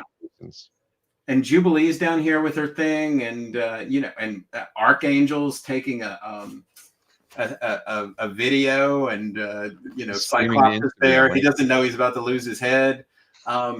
And I guess this over next to Archangel, maybe that's Kitty. I'm not sure, with Lockheed on her shoulder. Anyway, and there's a whole thing where it's like the Gray Malkin stop or something like that. I think it's at the very top if you look at it. So it's Gray Malkin, that's where isn't that where it is, Gray Malkin Lane or something like that. Yeah. So, no, this is great, man. Well, Mannix puts just so much into his pieces. It kind of made my little animation. I was like, well, he put that to shame, but it's a lot of fun. Definitely. Well, so you did we should show the clip then, right? Yeah. Well, which one? The Wolverine one is right on this. I embedded it in the page, so I think you can see it. Oh, you actually put it in here? No, I didn't even know that. Yeah. I was going to show the clip that you sent to me. Yeah. So if you look at that, that's the Wolverine breakdancing one. That. Wait a minute. The audio is not going to play if I don't. That's all right. You can just play it. I mean. All right. So. But it was kind of cool because it was neat because Mannix saw it. And I think this was based on 2 or 3 different. Did you put on a Mo-tracking suit and do all these moves yourself? You know it. It looks just like me, doesn't it? No, for dance animation, Adobe has a auto rigger that you can use to rig your characters, and it's called Mixamo. And then sometimes you have to kind of do a little, in Cinema 4D, you kind of have to mess with them a little bit, but it's not too hard. So it's just kind of a fun thing to do. Anyway, and it looks cool, and the funny dances are neat. So Galactus was a little more difficult because he's got these big things on his head, so I had to kind of do some magic with that. But I don't know, they're fun to make, so Well, let's take a look at the Galactus. It's very short. It's only 30 seconds. This is from Marcus because he mentioned I want to see it on the CAF update tonight. So well, here we go.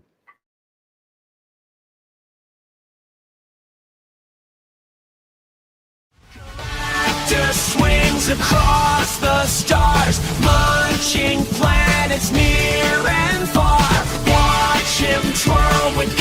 cosmic grace, the hungriest dancer in all of space. Badua! Oh yeah! Swing it now! Swing it now! There you go. Is that song ridiculous or what? Sure, of course, you know, but it's Mannix. Mannix inspired character right there. It's perfect.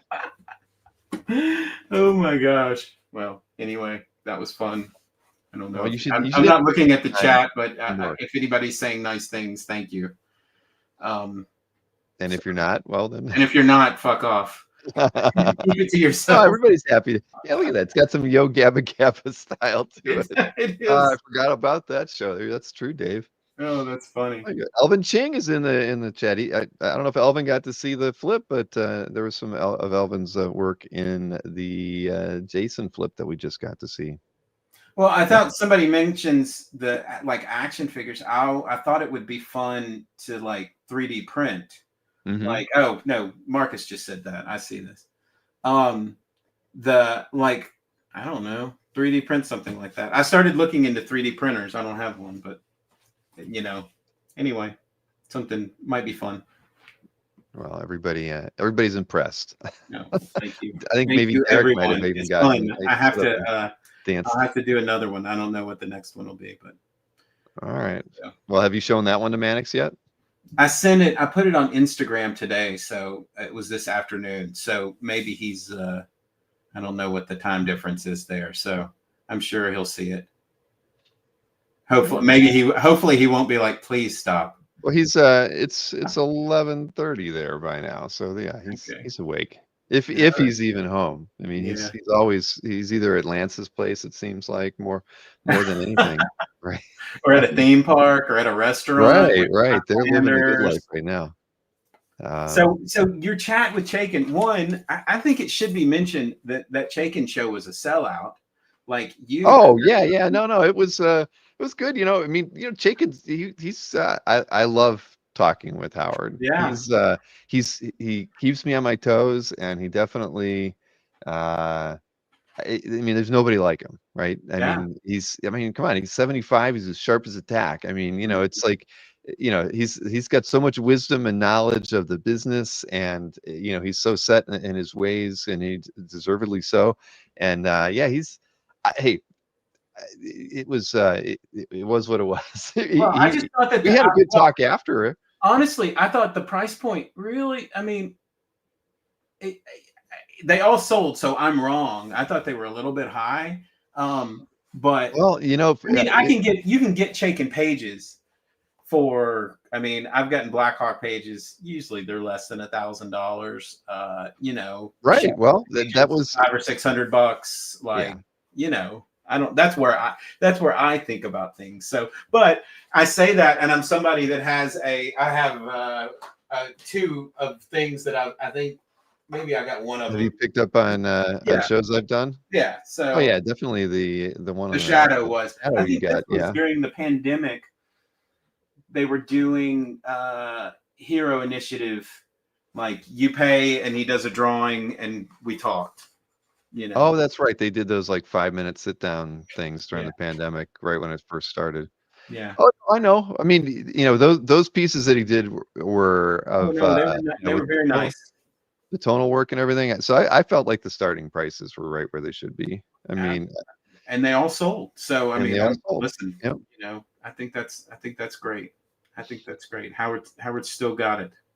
He does, and that was what we he was drawing Rogue and Psylocke. I'm like, come on.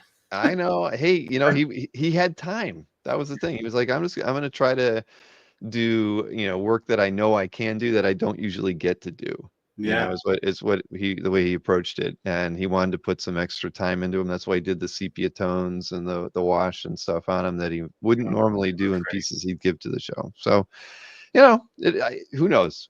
I can't say that he wasn't majorly disappointed, but you know, at the end of the day, it was still a sellout, and most of his shows have been. I mean, I think that was like the 7th show we've done. I haven't done with him in over a year, but most of I haven't sent too many pieces back to him. You know, he always sends me everything, and then I mean, at most, I might have mailed him like a couple pieces back. You know, Yeah. I mean, in all those shows. So, it is what it is. I'm gonna have to talk to him. He needs to put give the Shadow the Uzis back. I like the Uzis more than the 45s. I know that the 45s are classic, but there's the Uzis are my Shadow. There Oh, you go. cool. All right, that's It's, great. yeah, it's gonna get some traction out there. There you go. Yay. Oh man. Well, why don't we look at we get the calf Look at update art. stuff going on here. We can Do it. let me get through. I got to show off my heritage picks, and then Yeah. we can look Yeah. at Nicola Baruchi's Nicola feed Baruchi. preview here. So let me get the right screen shared. And where are you? Oh, there it is. All right, cool. There was actually a lot of good stuff. Last week Heritage had a lot of ho hum stuff, and this week there was actually some good stuff. I didn't Some even good- watch the auction last night. No, I didn't either, actually. And I heard that there's a comic link auction going on this evening, if people Oh, didn't is know. there? Yeah, I'm just Obviously, I never get to watch them because I'm usually streaming nowadays. But it's hard. Like, and then this new Heritage auction is coming. I mean, there is this New Mutant special edition cover in this thing that's just Mhm. I can't even, because it's gonna be beyond my.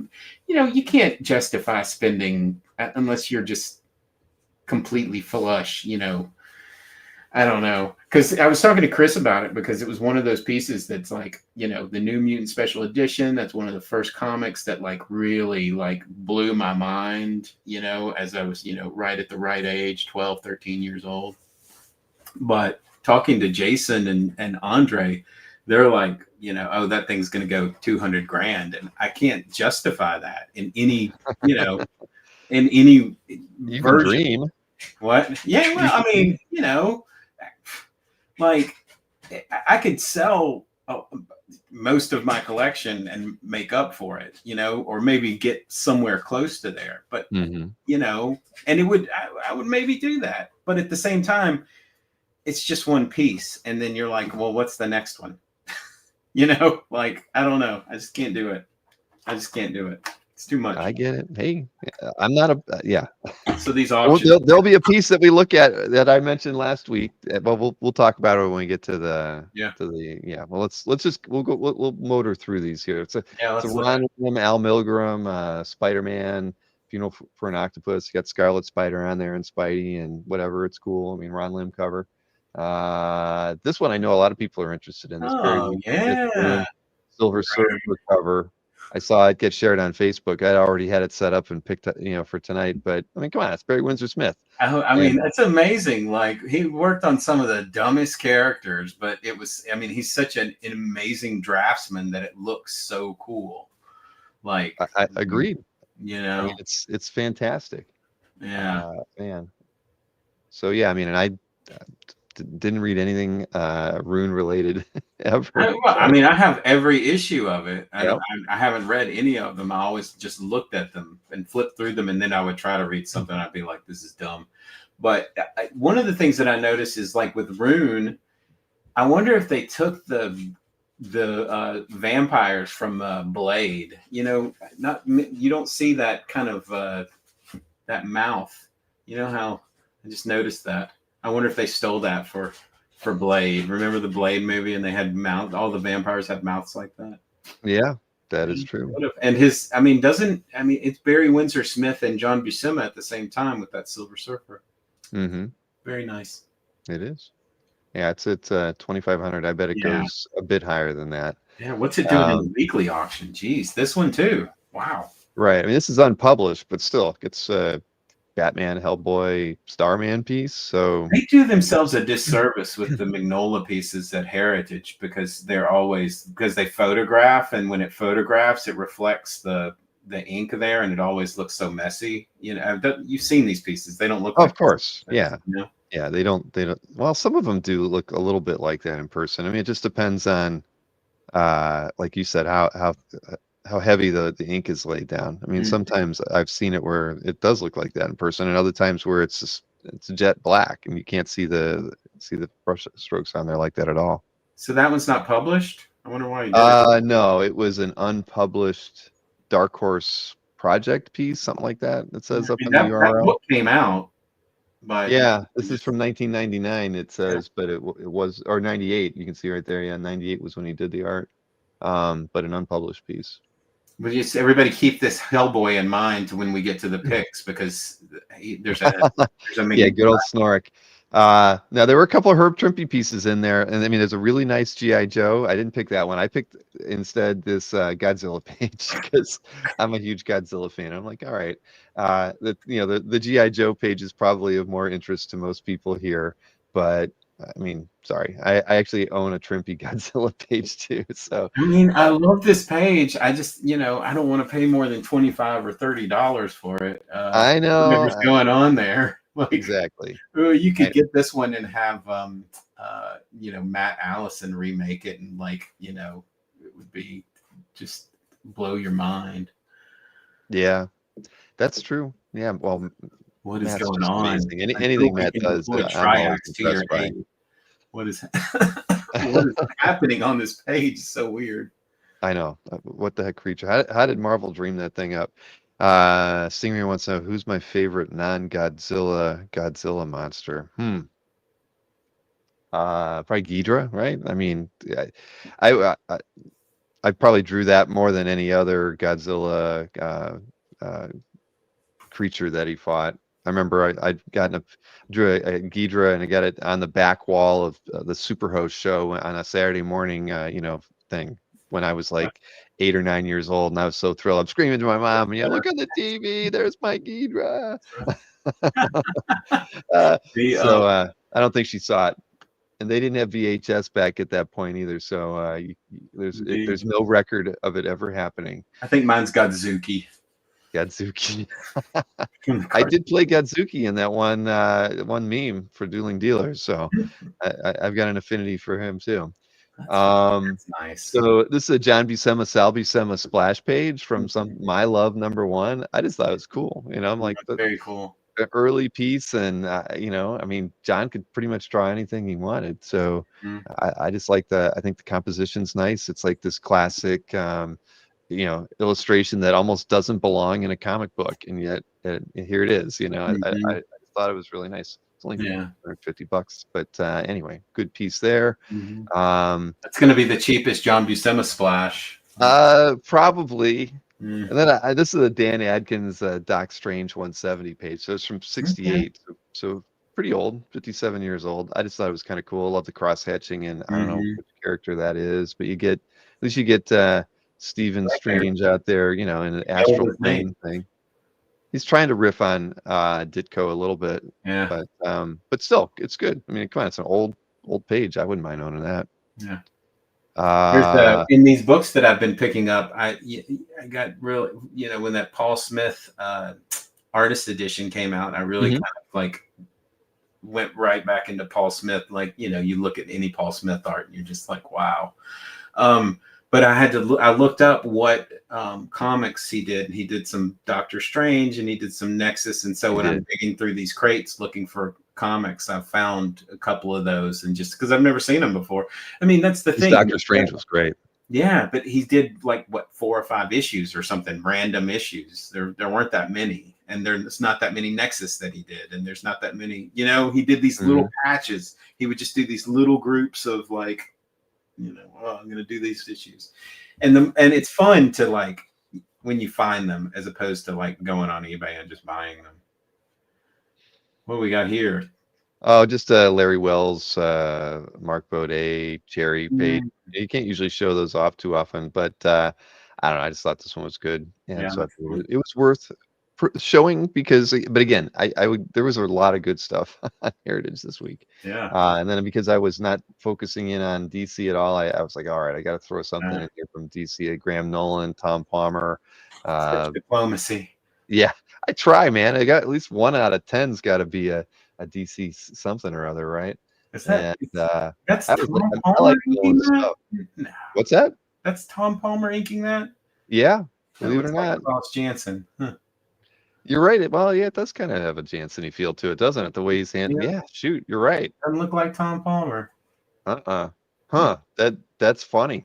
Yeah. It's definitely the technique he's doing there, because that That is definitely Jansen Yeah, I would not have. I would, inspired. maybe in the face you see it a little bit, but yeah.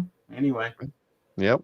And then Homer inked a lot of stuff, and he inked a lot of stuff that's on Heritage right now. So oh yeah, well that's why, I mean they've got his stuff and Milgram stuff over at Heritage. That's why they're just showing, there will be no shortage of work from those two gentlemen for a long time. everything by Milgram's worth $3 million now, right? Well, if it's got Black Cat on it, I guess it. All right, only and the last piece, Still about Tony Harris. Tony Yeah. Harris. It's not inked by him. It's inked by Ray Snyder, but it's Tony's just got, I mean, one of the best compositional, senses on stuff. I mean, he's so ornate, and I thought this was fun because when I think a lot of Tony's work, there's usually structural elements that make up the ornate quality of a cover or an artwork he does, whatever it is, an archway, something. He likes throwing that kind of stuff in there. And I thought this was cool because it was all figurative, but achieving the same Tony Harris effect.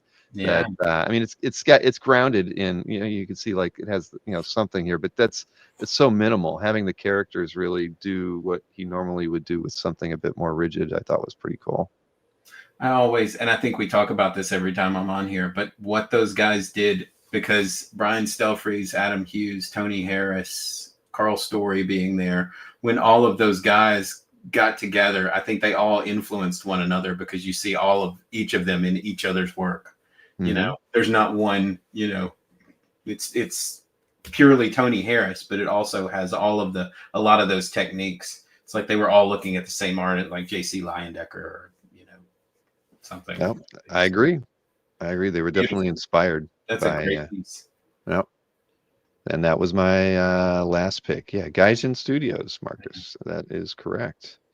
And as a reminder, in about, 10, 15 minutes, we'll be doing a drawing. Let me show that again one more time. Where was that slide?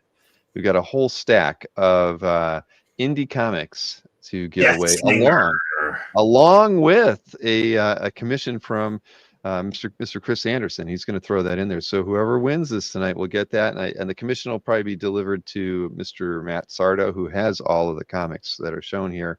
And that will be added into the box when it gets shipped out. So you got to put hashtag IC3 in the chat. We have 32 people already entered, but there's almost 80 people watching the show right now. So there's no reason why we haven't at least hit 50 people to enter into this thing. But again, you got about 15 minutes or less to enter before we do the giveaway. I want to read yours truly, Johnny Dollar. Where is that? Oh, there it is. I see it. Yep. Yours truly, Johnny. Yeah, looks kind of interesting. I want to read them all. I mean, I'm ready to, I want to dive right in and figure out. I want them for 50 cents a piece, but I'm cheap. Well, you're getting them for free if you win the giveaway. Yes. Yeah, I assume you did enter. I did enter. Rig it for me, Bill. I have no influence over this. Okay. Sorry. All right. Well, Nick Baruchi popped in, and lo and behold, we're going to be doing the EXP video clip here, so everybody can see what Nick's going to be doing on the show tomorrow at 7:00 on the EXP, if he's doing it. I mean, a lot of times he hasn't been there of late, but I have a feeling he's in on this one. So I'm not too busy to read, Marcus. I'm finding time these days, my friend. And one of the cool things, I'll just say this, when I forget which gentleman's site I was on, I think it might have been Tony's, but where they give out their stories for free, the indie guys. They want people to read their stuff. Maybe not the whole lexicon of stuff, but you can go through and read like 3 or 4 issues of some of their work. So it was just kind of cool to see. It's not like I can go over to Tony Daniel's website and read full stories there, because he probably isn't allowed to do it, but these guys doing their own work, you get the opportunity to see some of the work without buying the books. So anyway, Corey Russ says Nick has cool stuff tomorrow. Well, we're going to find that out right now. Let me go ahead and play the EXP video, and we'll find out for ourselves. Everybody, this Friday, March 7th at 7 p.m. Eastern. Wow, 7 p.m. on the 7th. On the Original Art Experience, we are going to have some really cool original art. Been a little bit of a crazy week as usual these days. So I only have one rack full of art. We will see if we can get more art, but it'll be cool. We've got affordable, but we also have marquee. Before I get into that, don't forget to hit that thumbs up. Don't forget to share when you're done watching this video. Sharing is caring. And subscribe if you haven't subscribed yet. It helps our algorithm and helps us grow. So, on Friday, March 7th at 7 p.m. Eastern, 4 p.m. Pacific. See how I reinforced that? We will have this Tyler Kirkham Amazing Spider-Man cover in homage to Spider-Man 100. This is a published cover. I bought this, and I'm embarrassed to say I don't remember what book it's to, but I will find out. But check it out. You've got the Kingpin, Rhino, J. Jonah Jameson. You've got the Vulture, Harry Osborn, Scorpion, Kraven the Hunter. Don't worry about the movie not doing well. You've got the Lizard, Doc Ock. You've got Gwen Stacy, Mary Jane. Okay, so maybe that's not Norman Osborn. I mean, Harry Osborn. Maybe this is, I don't know. The Chameleon, Circus of Crime, Aunt May. And I think that's Mary Jane, but in that case, I don't know who that is. You've got the Prowler. You've got so many characters right here. Doctor Doom, Venom. Oh, man. Lions, Robbie Robertson, Captain Stacy. You've got, Venom, Carnage right there. Lions and Tigers and Bears, oh my. Now here's something I never thought I'd put on the air, but a Paris Cullins Blue Devil cover. Oh my God, Blue Devil #6. Man, Paris was the best. I mean, he did some of the most fun covers back in the day. This is gorgeous. Now, I'm only going to sell one of these. I'm not sure which one. Well, I tell you what.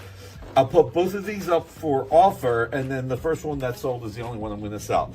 But it's Red Sonja Conan covers by Roberto Castro, and this is from the Red Sonja Conan miniseries that we co-published with Dark Horse. So we'll have those on the air. I'm going to have a little bit of Garney. I think it's been a bit since I've had some Garney, so Fantastic Four 606 Pure Pencils. Justice League 114. With the Crime Syndicate of Earth 3. Really cool. This is the only classic X-Men by Kieran Dwyer that I have. So I'm going to put this on the air on offer. These two are the What the Heck is Nick Thinking? Because this is Steve McNiven, Marvel's Project number 8 with the Invaders. You've got Submariner, Human Torch. You've got, oh my God, I can't remember, Toro? Jeff, is Human Torch's sidekick Toro? It is Toro. Wow, I got it right. Bucky and Captain America and McNiven up there with John Cassaday as a definitive modern Captain America artist. Check out how great the chainmail is on that. That is awesome. I don't even know why I'm doing this, but it is gorgeous. And then the other, What the Heck Am I Doing? Uncanny X-Men 194, John Romita Jr., Steve Laiola inks, which is really rare. And I'm going to have a few cover-ups. This is from the Patch one-shot or mini-series. I got to look it up. This is from Spider-Man 45 or 46, all John Romita Jr. Jesus, I'm rushing so quickly. And then you have Chasm right here, which is Ben Reilly returning. I think this was Amazing Spider-Man number 7 or 9. So, but between now and then, Amy's going to work her magic. She's going to make sure everything I got wrong is right, because that's what she does. So, Friday, March 7th, 7 p.m. Eastern, 4 p.m. Pacific, the original art experience. I'm going to try and have more art. We'll see what happens. Because what I don't want to be is a dead dog, and I'll explain that in a minute. I'll be right back. So, some days are good, some days are bad. But what I will tell you is, see, Amy's showing the art. She knows exactly what she's doing. I got this from Ken Wall, Wise Guy, my favorite all-time TV show. Dead Dog Records from the music industry with Glenn Frey, Debbie Harry, Tim Curry, and so many other great. This was just really cool. I was on a little bit of bad week. Had to put, my cat Zeke passed away, which was was really horrible. I got to spend Saturday night with him though, which was nice. but I'm bringing a downer, and I shouldn't bring a downer. So I'll see you Friday at 7, and hit that thumbs up. Take care, everybody. Thank you, Nick. Now there you go. Am I flipped around now? I think I was backwards before. No, I think you were right before. Was I? Is it backwards? No, you were good because I could read the Sony Picture Studio before too. I know it. Okay. Well, I don't know. Maybe on your it was, preview. it was turned around for me. Maybe that's all it was. No, it was definitely fine on Okay. our side. Cool. All right. All I right, thought well- Nick was going to pull out a dead dog there. I was a little nervous. See what You you getting, said Nick? that. I didn't. I never. Well, I can't say I never previewed Nick's videos, but this one I did not get to preview at all before I threw it into this show tonight. I'm sad about it. That's too bad. Had that. All right. So remember, Very everybody, IC3. I'm just going to do a couple CAF update things, and before we do our picks, I'm going to pick the winner of the IC3 giveaway. So come on. Again, almost 90 people watching right now, and we still only have 39 people entered. You have to type hashtag IC3 in the chat. That's all you got to do. Hit enter, and you'll be entered to the drawing. That's going to happen really, really, really soon. All right, CAF update time. What do we got here? It's for the end of February, so 24th of February through March 2nd. And dealers had a good week, $360,000 in sales. I don't know what they were doing, but it wasn't a big Felix art drop. He was number 3 in sales with almost 50,000, but Berkey had 145, Albert had 70, Anthony had 23, and Comic-Con Art was in there. Gosh, I don't think we've ever said his name on a top 10 sales, but he almost had 20,000 in sales last week. So decent week all around. Even Art Droids was in there. Rufus Dayglow, if anybody knows Rufus. I've never met him, but he's an artist, a fine artist in his own rights. Done work for 2000 AD. He's been running Art Droids for like 15 years probably. He's got some good art over there if you're into 2000 AD stuff. But he had 13,000 in sales too. There you go. Yeah. All right. So let's take a look at the top 6 sales from OA dealers that we track through Comic Art Fans. Oh, wrong one. Oh, that's the auction one. 2. All right. I clicked it. Misclicked there, everybody. Here you go. Comic Art dealers. So first up, we have an Eric Larson Spider-Man page from issue 22, page 19, sold by Albert for $55,000. Eric Larson Spider-Man pages have aged really well. Yeah, they look really certainly great have. still. Well, this is a nice. And asking price on this Charles Schultz that we know which collector got this one. It was $45,000. A really nice strip from 1964, actually. Yeah. Then this was sold by Felix. I assume this was a complete issue. Hayden Sherman, $30,000 on that one from Batman Dark Patterns. Batman book. Yep. And then we have an Alex Ross that was sold by Berkey, $28,000 asking price on this cover to Amazing Spider-Man 797. It's a nice one. Yes, indeed. And then a Murphy Anderson Hawkman 2 Splash went for $19,000. Wow. I hope that doesn't ruin my Joe Kubert market for those Hawkman pages. I don't know. Last but not least, we have a John Byrne Amazing Spider-Man 4 DPS, and this one was sold by Glenn for $15,000. Who inked that one? Who inked that John Byrne piece? That didn't look like that. It didn't say in my summary. I'm gonna have to go over and look on Glenn's site, but yeah, I don't know. Looked like it was from Spider-Man, maybe, like from that Spider-Man run he did in the early 2000s. Mm-hmm. Probably. All right. Well, let's see. Jewish Dragon says that Comic-Con Art had a sale last week. That's I do remember getting the email about that. So you're right. Sales do work out sometimes. Okay. What we got? Auction houses next. Same period, and I think they were almost like 297 is what auction houses had. So in general, a very middling, a very average week for the auction houses. Of course, we only track Heritage and our good buddies over at eBay. So let's see what the top 3 from Heritage and then from eBay are. So we're starting off with eBay here, though. This was a Dave Gibbons Rorschach sketch. It was listed at $8,999.99. It was actually sold at best offer, believe it or not, $4,500. For Steve. half price, but still that's $4,500. That's especially for it's the right era. 86. Yeah, 86. Then we got a Jim Chung, inked by John Dell, Clone Conspiracy, number 2 DPS. This was sold at auction for $38.27.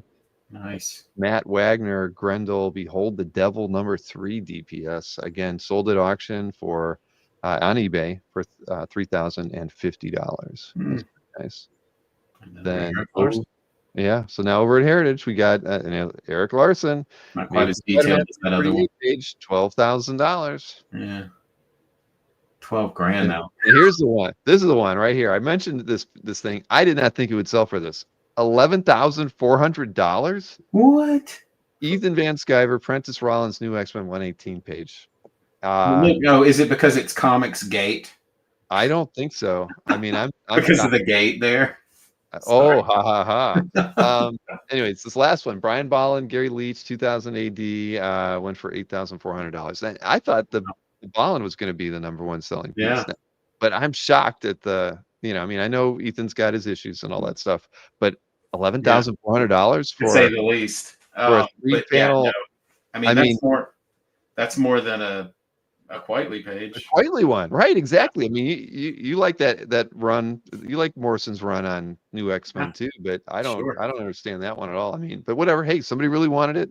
Listen, more power to them. Yeah, but that's a lot of money.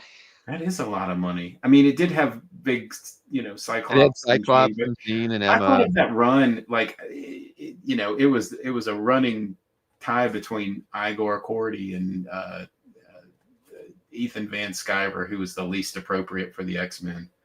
But Quitely's work on that was great. Of course. There's no debating that. Yeah. That's a lot. I only own. Do I have 2 or? Yeah, I've only got 2. I thought I had 3, but I only have 2 Quitely's from the run. I could use. I only have 1. I've sold a couple over the years, and I wish I had them back, but I want a cover. I'll never have one. It's going to be. They're impossible to find. A decent one. You can find kind of a lesser cover here and there, but those are even in the hands. They're super expensive now. NSN Art says it's the Rollins tax. I don't know, maybe, but I don't think that will ever happen, Marcus. I can give you. I have my own EVS story. It was very minimal. In my first year of streaming, so a lot of you weren't here for this. It was, I don't know, I was probably doing a CAF update as a matter of fact, because I remember I was doing a monologue of some kind, and who comes into the chat but Ethan Van Sciver. And I knew Ethan, because I liked his work just before he went off the deep end and everything. So, he knows me, and all he does in the chat is say, "You suck." And and guess who came to my defense? Not even my defense, but who gave him shit back? It was Ruben. Ruben was like, "What's your problem, Ethan?" And Ruben and he finally he said it like 4 times, and it drove Ethan off. I wish I could remember what chat, what show that was, because I was like, "Is that really?" I didn't acknowledge it because I'm thinking, is somebody just spoofing Ethan Van Sciver? But it was the same handle. So yeah, but he told me I sucked like 3 times, and Ruben chased him off. So that's again trolls. I mean, we live in a world of trolls now. I mean, fortunately, we don't pull too much attention from them in this in our little corner over here. But it's brutal. Yep, that was my first experience with a troll, believe it or not, with him. So hey, all right, we're gonna do the drawing, but I'll just give everybody like 30 seconds and a reminder. Let me just show what you're gonna get, plus a commission for Mr. Anderson. So you got to put hashtag IC3 into the chat, and you'll be entered to win. We have 44 people who've done it now. So all my cheering and trying to cajole everybody to do it hasn't really increased the number to 50. So I give you everybody 20 seconds, then we'll do the drawing for the winner. And then whoever wins, you got to email me after the show, bill@comicartfans.com, so I can get it all set up with Mr. Sardo to get this stuff mailed to you after IC3. Nope, that number is not changing. Nobody's entering. We might as well just call it, Chuck. I think I should just Do it. Roll it, Bill. I'm switching over to that screen right here. Okay, it's up to 46. I don't know. I'm not paying attention to the chat. So Tim Guerrero got in there. Good vibes. Eddie L. All right, so it's 47. See, I thought we could get to 50, but that's probably not. Matt Moore threw one in late. All right, I think the 30 seconds are up. No, he wasn't. He was not invited, and probably never will be invited to anything, Rob. All right, it's 48 people in this thing. Here we go. We're gonna click draw. Let's see who gets this thing.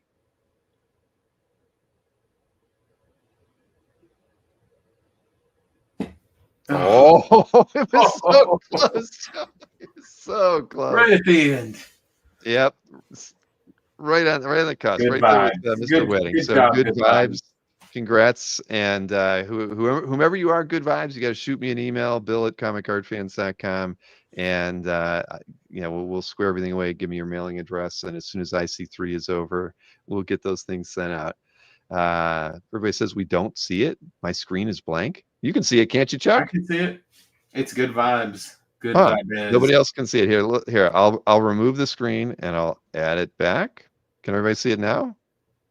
Everybody says they can't see it. That was weird. But all I can say is Ethan Van Sciver has hacked you now, and he's yeah, right. Everybody still says put they don't see gremlins it. in. How is that possible? We're looking right at it.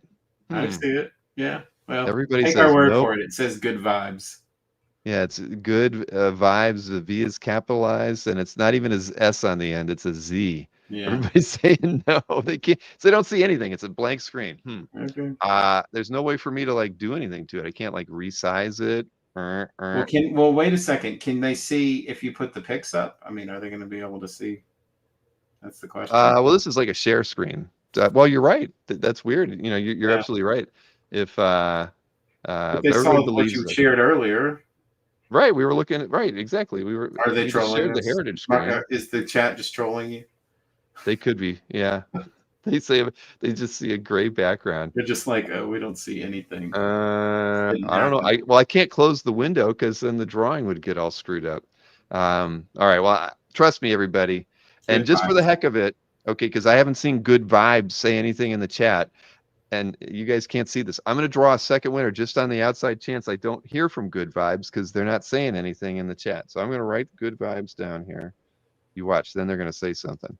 But I'm going to click draw again because you can see the draw again button right up there. Oh, there right? they are. Good vibes. Okay, good vibes is there. All right, so we don't have to draw it a second time, even though nobody can see it. All right, good vibes. So just shoot me an email, bill@comicartfans.com, and we will. I'll get your mailing information. We'll get the art out there afterwards. Yeah, well, let's hope we can look at art. Or this is going to be a short show tonight, Chuck. Yeah. I'll just describe it. Just let me describe it. Exactly. Oh yeah, we can visualize that art real well. Well, what we would do is we would just paste links in the chat for everybody to see. That's right. That's right.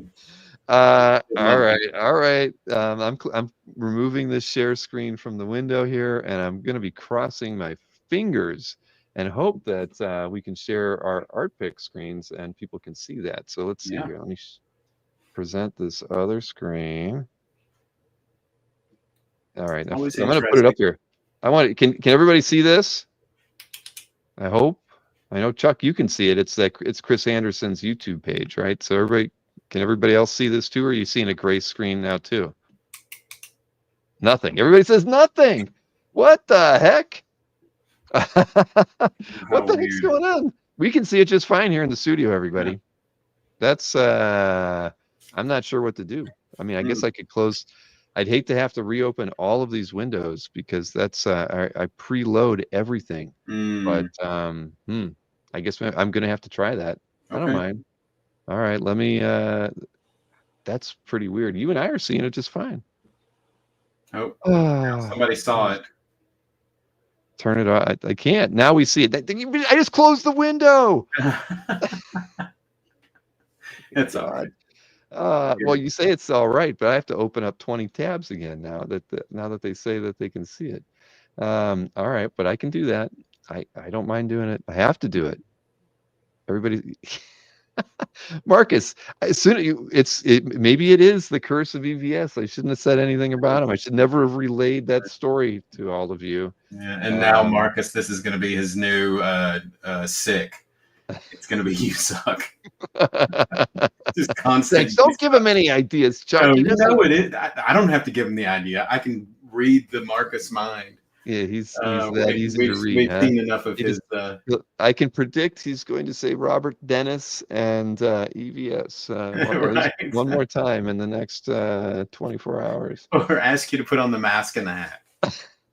Come on, now you're really pushing it. All right, so I'm assuming everybody can see this, but now I have to freaking go through and get all my tabs open again so we can breeze through all this.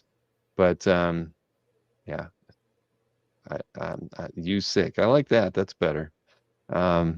Nothing. Everybody's saying it's nothing again. All right. I don't get this. Chuck, we're looking right at it. Gray screen. Wait a second. Yes, I'm going to wait more than a second because I'm not reopening these windows again. But at least you can't see me going through and doing this. Chuck can see everything. Mm-hmm. Come on. Somebody better tell me when they can see this stuff or I'm going to just cry and we'll just call it a night. My goodness. Look at that. Look at that. Nothing. Everybody says I see nothing. We can imagine it. This is crazy. What on earth could possibly be going wrong with StreamYard this evening? I mean, you guys, everybody saw the Heritage pics when we were talking about the Heritage stuff, right? Chuck is cursed. Nick's thing came up. I believe you guys. It makes me. You know what? I'm gonna load up my own window over here at YouTube. I want to see that it's actually blank. I don't believe it. I mean, I do believe it because why would you guys? Oh my God! It literally is just. It's not even a gray screen, Chuck. It is absolutely there is nothing showing at all. It's as if it isn't even on the screen. How strange is that? Is that a StreamYards thing? Hell if I know. We're looking right at it here in the studio. Yeah, we can see it. Let me see. I'm gonna remove it and then I'm gonna add it back. Maybe I'll try adding it in a different way. You know what? I'll add it as let me try it this way. This is what happens when TV got rid of the producers. Yeah. You don't need to send us a screenshot, Dave. I actually went over to YouTube and took a look at it myself. So let me guess. You still don't see it this way, right? I actually shared it in yep. Nick Forth says it's still negative. I don't know. I can't reboot it, guys, or I'll lose it. Just I have no way of doing this. Then I have no way of showing any artwork. People oh no, I'm looking at it over on my other screen too. Yeah, I guess people are going to miss out on our amazing insight, and we'll have an early show tonight. Yeah. Unless you want to reboot, it's up to you. I can't. No, I'm not going to reboot. Let me see one other option. Oh, this only lets me do it by tab. I don't want to do it that way. Let's see. Here, let me try one thing. Ugh, gosh, that's weird. What about that? How does that work? Does that work or does it not work? Because we can see it here fine in the studio, but it's a different way of sharing. No, it's not coming up. So you're still watching. Oh well, I guess we're gonna call it an early night tonight. How can we do that? We gotta at least tell people what pieces we picked. Come on, that's not well. fair. You should send that around, but I did want to talk about this cool. Here, pull this up. This is a cool book that Frank Quitely did with a comedian. It didn't come out in the U.S. It's only out in the U.K. But he did all of the illustrations in it. It's called A Short History of the Apocalypse. But it's got, it's a book with words. But it also has all of these really great illustrations by Frank Quitely in it. Oh, sweet. That one has someone getting something shoved up their ass. I mean, they're really sick pictures, but it's really great. So if you can see that online, that's good.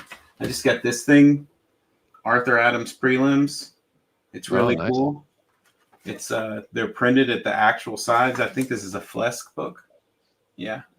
So he does work with Mr. Adams. Yeah, so it's nice. It has lots of cool stuff in it. And then this thing, which will make you want to pick up a brush and do some inking, is the new Paul Pope art book. So, Oh, nice. oh yeah, it's wonderful, and it's not. I thought that this was just going to be a kind of a reprint of the Pol Pope from before, but this is Pol Pope 2, so it's got all new stuff. You know, lots of sketches and drawings and original art and posters that he did, and just really great stuff. I think Paul Pope is a lot of those indie guys that we were seeing earlier tonight. I think he's one of the most influential guys, besides Quietly from the early 2000s, and I really think he does great work. So I'm crossing my fingers. Come on, guys, tell me you see it. Is it still off, Chuck? You're looking at it. yeah, it'll come. There's a delay, so give it just a second. Yep, still up. Oh, there it is. It's up. Is it actually showing? Yeah. Wow. Okay. Well, hey, miracles can happen, I guess. Oh, that's weird. All right. Well, what if I tell you I have to drop it and pull it back in? I hate to tell you I have to do that, though. Just click on each one when you're. Yeah, maybe I should do it that way. You know what? I think I'm going to try it that way, and we'll just roll with it. But let's. You can start with yours there. It doesn't matter to me. Yeah. Well, let's see if I open a new tab. Is that everybody can see that just fine, right? All right. Hey, everybody says it's working. Thank goodness. We got 85 people watching. I didn't want to disappoint y'all. But all right, whose collection are we in? Oh, it's Dino's collection. That's right. Well, Dino only gets the best. Thor 400 cover, Ron Friends, Red Breeding. I don't know. When Friends was drawn the book, I was happy. I loved his style. I knew he channeled a little bit of what did you like about Friends? Because to me, Friends, I liked what he did. I kind of liked what he did on Spider-Man, but at that time, like I was more for the, and then McFarlane comes in, and it's McFarlane, and he's doing all the lines and everything. And Friends always had a more classic style. I mean, I wasn't a Spidey guy, so I didn't really care about the McFarlane kind of era. To me, I don't know. This is like but this doesn't look anything like Simonson. Not that I'm not being argumentative. No, I love Simonson too. Yeah. Right? No, trust me. I would have rather had Simonson draw forever on the book. Mm-hmm. But I liked Friends because it was kind of a throwback. I even liked when Pollard had his 12-issue run or whatever.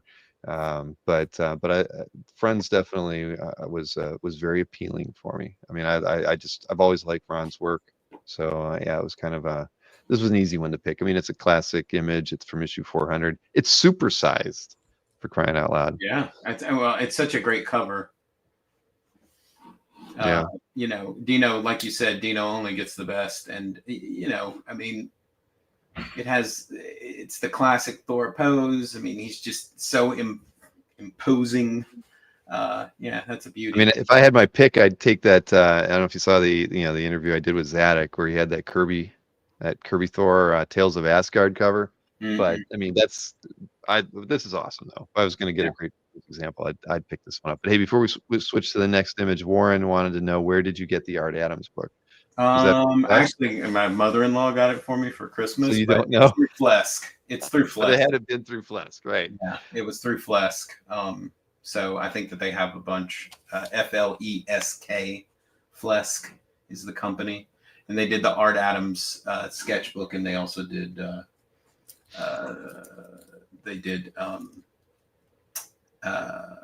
this prelim thing.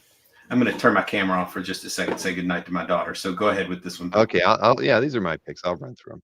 So this is in Comic Art Boston's Calf Gallery, Two Gun Kid by Lan Medina. I just really love the subtle tones throughout this whole piece. I'm not a big Western guy or anything like that, but I like the artwork a lot. And,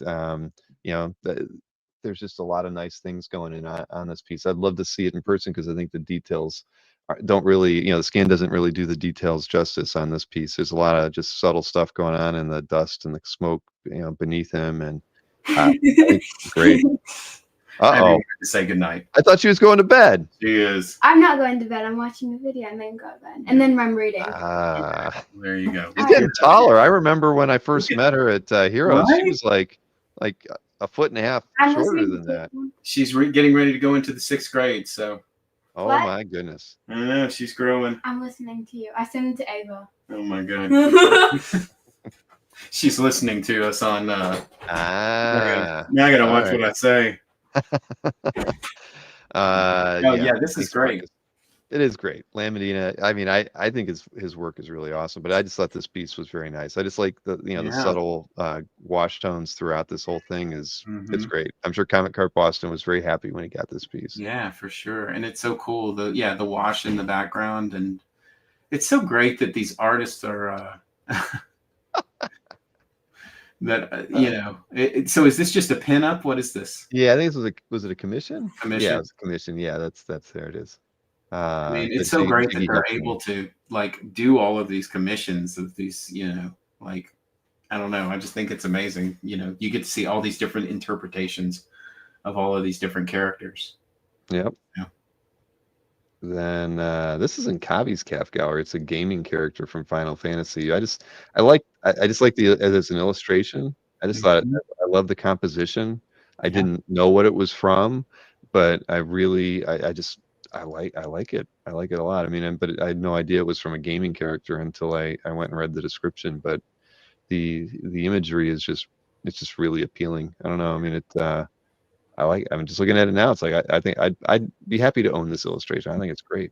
Yeah, it's very well drawn. And, Who's the nice artist? line work and Rockdalin. Rockdalin. That's something else that I've kind of noticed, and that there's a lot of, because one of the picks that Chris picked was somebody that I had never heard of, and there's such a manga influence now. I mean, this reminds me of it's going to be Robotech for me, but I'm sure it's a little bit. What was that thing? Elf Lords or something? What's that? Yes, I do remember that one. Kind of thin, long people. Hey, No, it's nice. everybody can high five Tim tonight. He says I won one of my grails tonight for cheap. Get it, Wow. Spider Tim. That's awesome, man. Yeah, give me some of that juice. Yeah, exactly. Well, it's there's been a lot of auctions going on of late, as always, but Oh, that's yeah. fantastic. Always good to hear Yeah. that. Let's So see many here. options. Now, Daryl R did get 2 picks. I ended up picking 11 pieces because I know you had or Snork had a Daryl R pick, and then I picked one. But I had to pick this one. I just thought this was just cool. Mhm. A Pratt Ghost Rider cover. I mean, So cool. I was shocked. I didn't know he, I mean, I didn't know he ever did a Ghost Rider cover. Now we know if he's ever coming back to OAX and he's taking some commissions, maybe somebody should be asking him to do a Ghost Rider. I mean, it'd be cool to see what he would do. I mean, how cool is that? I don't know what's going on. I mean, Me it's neither. he's got some, I don't know what's happening there, but that's a really Like a cool skull cover. cycle of some kind. Either way, it doesn't matter. It's just cool, and it's Pratt, and it Yeah. was unexpected. So unexpected that I kept coming back to it. I'm like, I gotta feature this because when am I going to be able to say Ghost Rider and George Pratt in the same right. sentence ever again? Right. Never. So congrats, Daryl R. I mean, I Yeah. thought Daryl was strictly a wonder if he got Batman. it at OAX. I don't know. That's Daryl possible. gets a lot of art. He does. He definitely does. But this is a nice one. Congrats. Yeah, it's a beauty. Then I know this was an OAX pickup Mhm. by Ian. So Oh, Rocket yeah. Raccoon and Rocket Raccoon and Groot. As only Near Levy can draw them. Sure. So yeah, I just love the patchwork feel of Groot, and this is just this is just so graphic. He's drawing the Cheshire Cat out of Rocket here, and it's just so imaginative. You don't know what direction Near is going to take when he draws something, what Yeah. references he's gonna kind of flaunt and mess around with, and I just thought this was cool. I love the Groot. I mean, that's just amazing, and it's like a storybook. And what is the painter Rousseau, where the forest? It's beautiful. Yeah, that's great. How cool. Definitely, yeah. No, Also looks a little bit like an adult coloring book, but it does have that vibe to it. yeah, a little bit. But congrats, Ian. This was a good that's one. neat, I dude. I would have liked to have seen that one in What a person. fun, like, what a roll of the dice you're getting with something like, I don't know when I'm gonna get there, but it's gonna be cool. Yeah. Exactly. Look Then at this this. is Philip That's Tan, badass. and I don't know whose collection is it. Oh, it's in Kirk's. Okay. So is this for sale? Did I put something in here? Oh, good. It's in his personal collection. Okay. I thought the composition is great. Anytime you're going to take a risk, obscure characters, facial, everything like that, I just think it's cool. And like you just said, it's badass. Yeah, it The really is. heavy, the clouds, there are smoke behind them. I just love the way it's drawn. It could have been done so differently, but it's just such a powerful image. Is So Philip Tan who did the new Ronin thing with Frank Miller? He was doing finishes on that. Is that who that was? I think that's who. Well, I don't know. I love his, like, he and whoever, it's like, and Ken Lashley kind of does this, kind of like has taken that the image look and brought it forward. I mean, that's what that is to me. It kind of combines like your Frank Miller or Chirag Skuro or whatever like the black and white, and also like that kind of cross hatching and image ticks. It's really, really nice. Victor says, yes, it was him. Yeah, so that's what I thought. I mean, it's awesome. Yeah, I mean, he can draw his ass off. Definitely. So yeah, Kirk did rather well getting that one. This one, I just had to pick this because how often can you even, a Dean Cornwell piece on CAF? Yeah, how cool is that? Jimmy Palmiotti's collection. I just thought this was just, I'll never be able to feature a Dean Cornwell piece again because there may never, I don't even know if there's a second piece on the site from Dean Cornwell. That's amazing. I mean, I just was like, holy crap, I got to get over to Jimmy's house. I know he's got one hell of a collection. I'm going to have to find a way to invite myself over there. Yeah. Yeah. Rich Danny's exactly.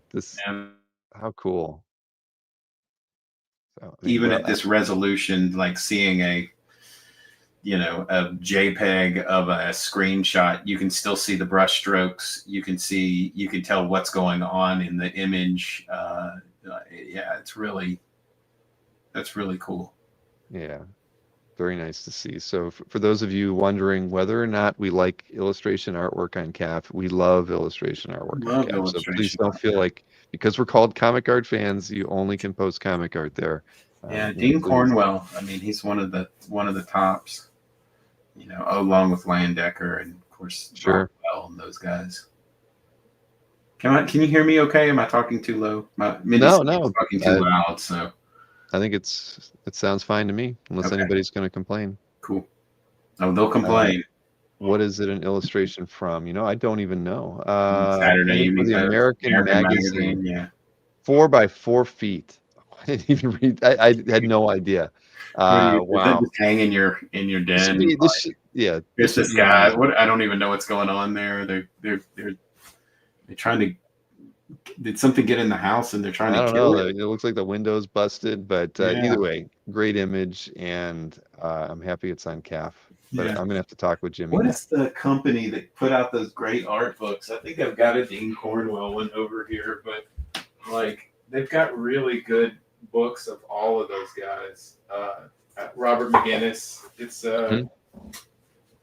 Titan Books, I guess. But yeah, they put out really great books of each. They did Dean Cornwell and I saw this one was up for sale not too long ago, I think. Well, it's in Rafa Amat's collection now, and that's great. Everybody who loves John Byrne and a little bit of Superman has been trying to get pieces from anything that he did with the character. I just thought this was just fun. I mean, I remember reading this one. Yeah, I think it's awesome. And it was whose inks on this? Oh, Carl Kessel. Yeah. So nicely. I like Lois's leg warmers. and shirtless Clark there.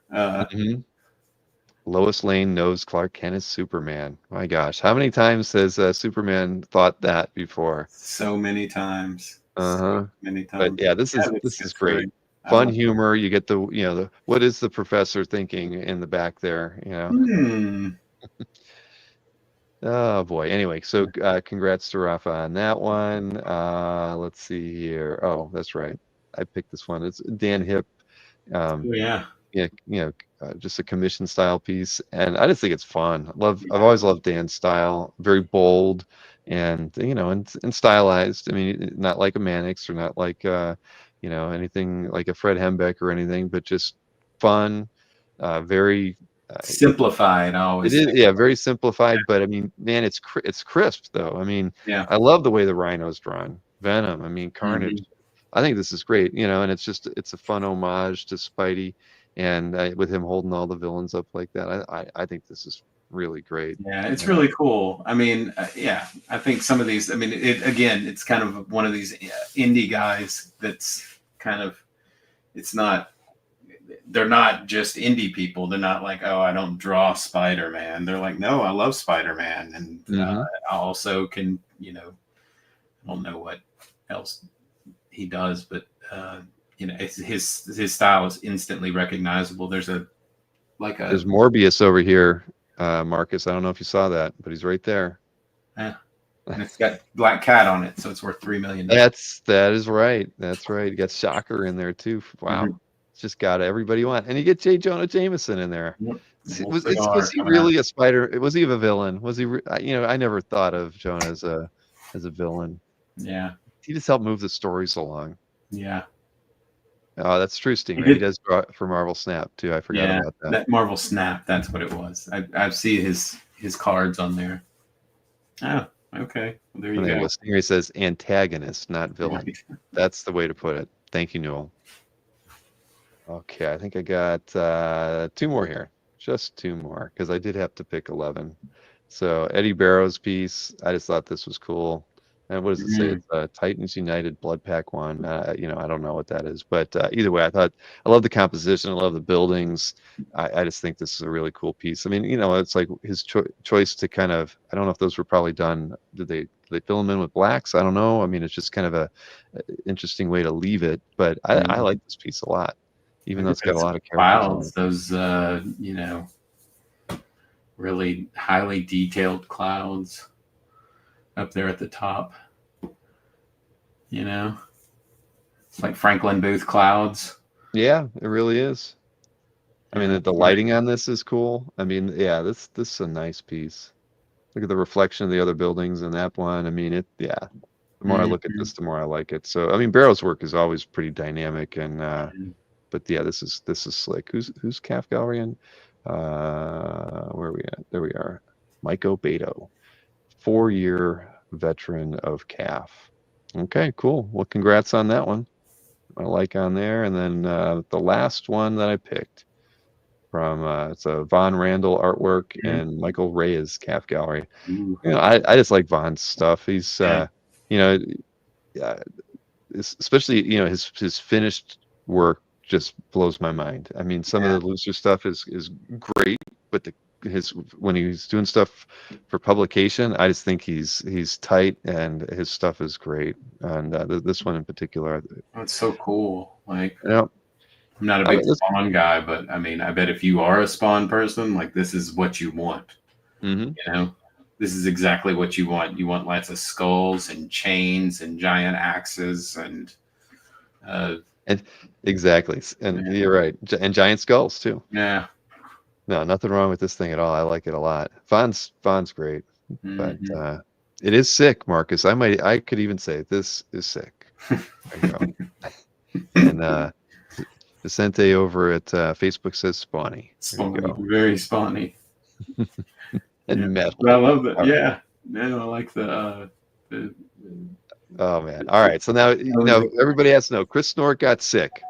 He's gotten sick twice now in 2025. So he's gotten, and not just little sick, big enough that he couldn't go to OAX, and he was laid out for like 2 weeks. And now he went to, where was he at? He was in Boston. Was he Boston? Yeah, he was in Boston last week. Missed last week, and then he came home sick from that. So he sent me his pics, and then he had a bow out, and that is why the amazing Chuck Arnold is hanging with us tonight. He gets I'm not as verbose and insightful as Chris, but I will do my best. I think you're going to do just fine because you've heard him talk about a lot of these artists before. I'm going to try opening all the tabs Yeah. on this to see if it breaks anything. Let's hope it doesn't. All right. So let's go on to the first piece here, an artwork by Tom Fowler, and it's in Hulk 213's calf gallery. And we'll zoom in to get this thing a better view of it. Man. So, I thought this one was a really interesting piece. I didn't know the artist. I don't know Tom Fowler, so I kind of looked him up. And I mean, I guess he's done some Valiant stuff and a lot of indie stuff. But this kind of goes back to one of the themes of the evening, which has been that, you've got a lot of indie artists actually able to help facilitate making a living because art is, I mean, you're not going to get a great page rate from Marvel doing this all of the time, and they're really able to do these really cool and interesting interpretations of, these really well-known characters. So yeah, you've got the all this tone work that's in here, and yeah, I really like this a lot. I can see why Chris picked this. It's a great interpretation of the Rhino. He's got that kind of wrinkly skin, but his own version of doing it. Yeah, it's kind of separated there. You see Spider-Man, you kind of go down with the Rhino. So yeah, very cool. And his anatomy is exaggerated in just the right way. It's loose in a kind of like Mad Magazine sort of way. Very cool. I like it. Same here. When I was looking at the artwork by Chris Anderson earlier, he had that same, like we were looking at that last like Ninja Turtle piece, right? With just a lot of different inking techniques on it, and it all just kind of comes together. And I was thinking of this piece when I was looking at the Ninja Turtle piece because same kind of things going on here. He's really doing a lot of different brushwork on this piece, tonally and technique wise, and it just works so damn good. I mean, he's obviously studied his craft really well because, if you look at it, it's like it's built up. So all of you see the blue outline of probably from his blue pencil or he printed it out, but then you've got the black and the gray and then the white on top. So it's kind of almost like a painting. It's just built on pieces. Everything's built on top of each other. Yeah, it's very nice. I don't even know if there's any pure blacks there. I mean, maybe even the ink looks a little bit gray. Right. Well, I'm making a note. I didn't do any research, but I'm going to look up. I know I've seen Tom's work before. I mean, I recognize his signature, so I know I've seen a lot. But now I want to go back and look at more, and maybe I should get a commission one day. Yeah. Well, I'd heard the name, but no, I didn't know anything about him. But he's a really great artist. Now Dan Mora, I've definitely heard of. He is kind of the new guy. I don't know how he is so incredibly, like, he puts out so much work. He's incredibly proficient. And it's all good. The first time I saw him, I guess, was on Claws with Grant Morrison. Okay. And I thought I thought it was really good art, but now he's done all of these DC books. He's done all of these Superman books. I think he's doing Justice League now, or he was doing World's Finest. And I mean, it's just great. I don't know what's going on in this picture. You've got Superman and Batman and Superman and Batman, but I love, listen, you got me with the big S. Like I like a big ass on Superman. Didn't you get a Superman drawing from in Columbus? Am I remembering that right? Probably. I don't know. What, from whom? Didn't we do when we did that Dueling Dealers thing up at the hotel? Oh yeah, no, it's right there. That's what I thought. I forgot all about that. That's right. That was a good. You did well on that piece. Yeah, it's a John Byrne. John Byrne, right? Well, it's worth what I paid for it now. It wasn't then, but yeah, that was a good one though. Yeah, it's great. It's that Superman 1 pose with by John Byrne. I think it's 2003 or something like that. So nice. It's it's up on my calf. So if anybody wants to see it, but it's right next to the Allred. Yeah, I've got Allred, Byrne, quietly. Over here, I've got John Singer Sargent, not an original, and Alex Ross. There's a little Frank Miller, and a little more quietly over here. But Keep All right. the Well, yeah, but Dan Mora, he's great, and I mean, he really is. he really spots blacks great. I mean, you can see it there. It's not it's very crisp line work. You know, kind of like what Capullo does, as opposed to like kind of like real. It has the dynamism of you know, Sean Gordon Murphy, but it's really crisp. So I can see how he's become DC's guy. I mean, it's a beauty. Agreed.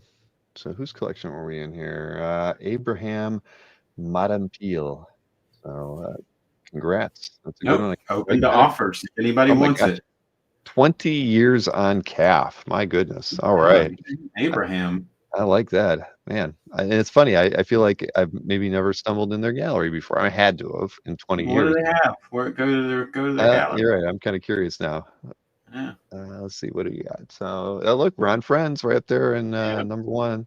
Nick McNiven. Some Super Sons. Yeah, and some let's see, Sexy paintings. yeah, some Chris Stevens. Yeah. No Massafera, Perillo. Aaron Cuter. That's cool. I like Aaron's work. Another Dan Mora. So clearly, he's collecting what he loves. Yeah. Oh yeah, and even another Mora piece right here. Okay, cool. Well, So and maybe like, I mean, was he at OAX? I just saw that Chris Stevens there, or maybe it was MegaCon. I know he's at that one too. Mm-hmm. All right, moving right along. What else? What else did Snork pick for us before we fell? We've got Hayden Sherman here. You know, this is great storytelling. You know, like it has again, it's kind of the theme of the night, which is indie sensibilities with modern comics and good storytelling. You can see a little Frank Quitely there in that middle panel too. I see on that guy, but I think that this guy, I didn't know Hayden Sherman's work before he did this book. And, his design for Wonder Woman, I don't know if he designed that or who designed it, but the Wonder Woman design is just fantastic. And, he's really been doing a really great job on it. I've picked up the first couple of issues. I think I read the first one and it was interesting. But the art is what really drew me to it. I can't stop looking at it. And he did another Batman book that's come out recently. And then it's funny, in these 50-cent bins, I found a couple of Image books that he did. So, I mean, he's really taken off. So I love this. And what he's doing with the hair here is really nice. It's got a really nice flow to it. And then you've got the shading over here on the thing that's on the shoulder. You're right. I mean, it's very striking. That last image, I mean, the page layout's fantastic and unlike anything I've ever seen before. Yeah. But yeah, there's something about, it's almost like a, I don't know. It's just the way it's almost like an etching, the way he kind of handled the hair here. I just think it's unique and it's mesmerizing, isn't it? It really is. I mean, it has an indie vibe to it, like you mentioned. What is the Hosokai Waves? That's the Japanese artist, Yeah. Like, maybe I said that wrong, but no, I know what you're talking about. Am I doing ads, Marcus? Did Snork pick something that was being offered for sale? I don't know. Was that the other piece? Hey, anything can happen. Anything can slip in here. But anyways, we're talking about this great artwork, and I think it's awesome. And Hayden Sherman, I'm gonna open a search so I can see more of the work. Oh, yeah. I mean, he's a pretty great artist. Oh wow. Shoot. Here, I mean, I was gonna throw this in here. Raj Patel. Look at that. Yeah. Holy smokes. Look at that. Felix picked him up. I guess it was funny because after Absolute Wonder Woman and before the whole everything blew up, I'd emailed him and I was like, hey, if you want to sell any of those pages, let me know. And then of course, Felix picked him up. So everything's gets a little bit more expensive. Yeah, it does. That's beautiful though. Wow. Yeah. I love that it's Perez there on the, accent on the first E. So, but yeah, he's really great. Really great. And look, you got kind of this mesmerizing line work again, like in the script there. It is. I mean, the way he's handling that is just crazy. Yeah. And then, I mean, the detail in these buildings too. I mean, the perspective lines. Yeah. a bit of work. But So, also that it's atmospheric perspective, that he's like, got more detail up here and less detail in the background. And yeah, it's cool. It's really cool. But also very, like, it's not somebody that you would be like, that's my next Wonder Woman artist, or that's my next X-Men artist. Like, it's a very different sensibility. And in a sense, it's more of a gamble than not to get into the business side of it, than DC's done in a while, like putting Dragata on Batman or putting this guy on Wonder Woman. Like, it's kind of a gamble, because you're saying, well, this is what we're putting our money behind, but we're going to give you this kind of like indie artist, he's been on indie books for years. I mean, he's been on Image books. So, but but everybody seems to love it, which is great. There have been some really great, Dan Panosian did an alternate cover of this book, and it's just fantastic. So. All right, well, that's a good one. It wasn't even one of our picks, but we're showing it off. And Chris never gets through a 10-pick round without picking the thing. And so here we have a Ramos piece, and it's in Gabe Carino's calf gallery. Oh, I wonder, this must be an OAX pickup then. Isn't it? Well, it's certainly cool, isn't it? I mean, it's just so dynamic, and like where he chose to put the detail on the rocks. Chris and I talk about this. I mean, the thing is a hard character to draw. Like, you've got, it seems like it would be a pattern, but it's not exactly a pattern, right? And then you're trying to get the rocks as where they wrap around the character, and he's done that so well here. And then I love this fist. I love how there's no wrist, and it just kind of goes right into that. Like, it's like a club. It just feels so. Yeah, it's the right hand of doom, right? Yeah, it's so solid, and so I love that. I never know about the thing with the teeth and the tongue. I don't know. There's something weird about that, but not in this drawing. Just kind of. It doesn't feel right. It doesn't. I don't know. But and also that he kind of did this interesting short, like different people do the brow differently on the thing, and he's done his own interpretation of that, which I think is really nice. So true. Yeah, it's great. Good choice. In animation, they would, that hand being right there in front of him, like it would kind of, you would move it out here a little bit, because it doesn't give a good silhouette, but it works in comics. It works well. It's got nice foreshortening. And again, if this, I wish, that's why with OAX, it would have been great to see this thing in person. Yeah. We got to work something out there when people are getting pre-work done. I want to see it all, man. Yeah. Especially when a creator's doing something that they normally aren't going to do at a show. Yeah. So, I love that he inked, or he did his own lettering there too. Like, it's collaborative sort of. He did a good interview with Bob Layton too during the show. All right, really? so here we have a Mobius Jean Girard. Ooh, I had some books to go along with this. If nobody's seen these, and if I haven't done this before, they came out with these are I think they're some French publisher put out they're basically artist editions of these Blueberry books. Oh, nice. So they're all in French. I've never read any of them, but the art is full size and it's just beautiful. And so I've got 3 of them. You can order them through Amazon France if you just order through there. But they're pretty cool. So anyway, I don't know if where this all fits in into Mobius's career, but I was thinking about it when I saw this piece. I mean, which is, you can't not. Oh, right, 1974, right? Yep. So you can't not see how incredibly skillful he was. I mean, especially with his pen, and then also with the storytelling that's happening here. I mean, it's very clear storytelling. But I mean, you got to think this is early in his career, this is early on. He and then he went on to do, Arzak. You know what I'm saying? Right. It's amazing. I love these not the last couple of panels here that are the silhouettes, and then they pull out even farther. the camera. So I mean, it's even great camera work, and I mean to be able to The visualize. lettering is amazing too. Yeah.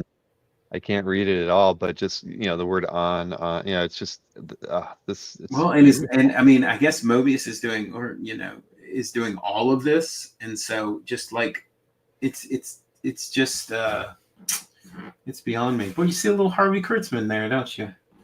Kind of has that, reminds me a little bit of that. Yeah, But sure. maybe they used a similar pen or something. But I mean, I bet he knocked these out. It's just beautiful, just beautiful. Wow, it is really nice. This is in Tony S's Calf Gallery. Well, congratulations, Tony. Wow, not enough work by Mobius. And that's kind of one of those things that it's like it would be a really neat thing to have in your collection. When I was over in France last year, year before, I don't know what it was. Last year, year before, I went to one of those galleries, Philip Labone, and they had a bunch of Mobius there, like that you could look through. But it's pretty neat. Be neat to have one of these, but how did he? I wouldn't even know where to price it. Right. You know what I mean? Like, what do you price that at? What is that? Well, there's not enough out on the market. I Yeah. mean, it's got to be. Heritage probably sold a few, but not Yeah. many. Maybe in one of the international auctions or something. But yeah. I mean, what how are they? 20,000, 15,000? How did Mark pick this image? I don't know, because it's too small. But he and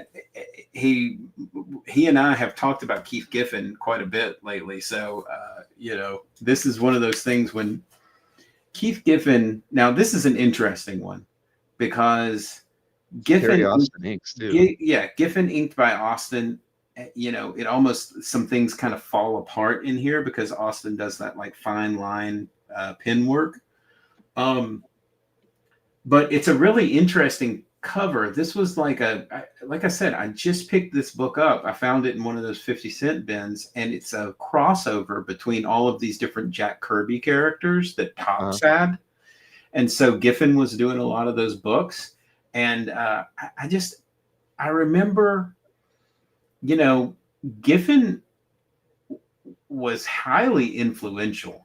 And I think that even on a lot of those early books that was the Justice League, I think it was as much Giffen's layouts as it was Kevin Maguire.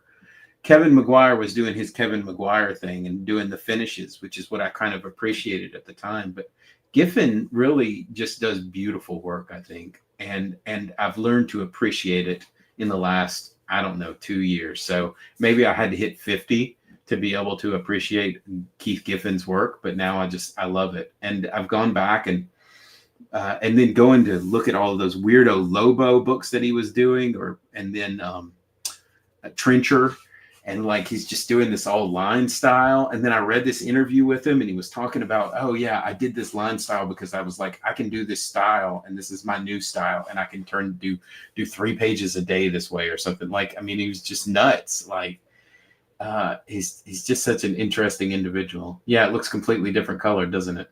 It does, but I wanted to see more detail on it, so at least now what the fuck was going on, right? Right. I mean, because it looks like it's an amazing image. I mean, it's full of detail. Yeah. But you're right. It's almost like great.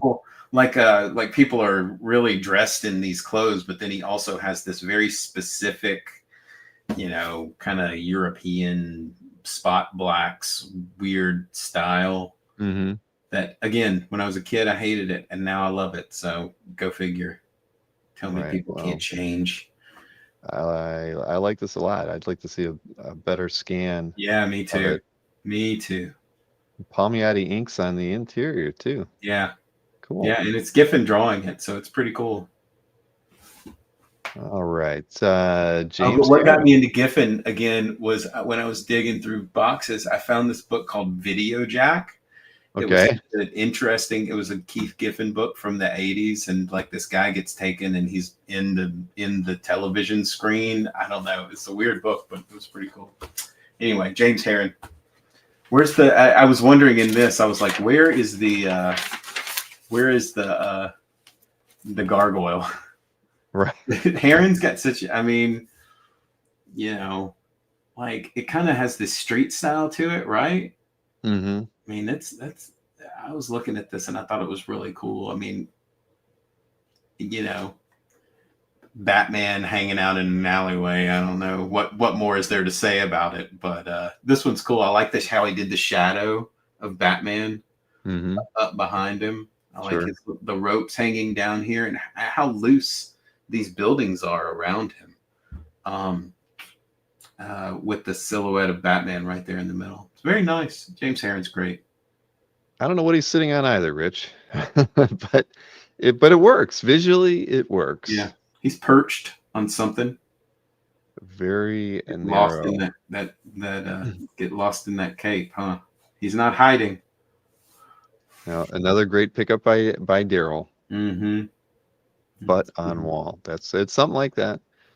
Okay, what do we got? We got two more pieces here. And next up, Mike Mignola. Okay, this is what I was talking about earlier, though. Like, as Mike Mignola got older, so this one is 20 years later, Hellboy's a little bit thinner. Like, he's kind of, you know, his shoulders are down. He's lost a little bit of his bulkiness. Kind of interesting.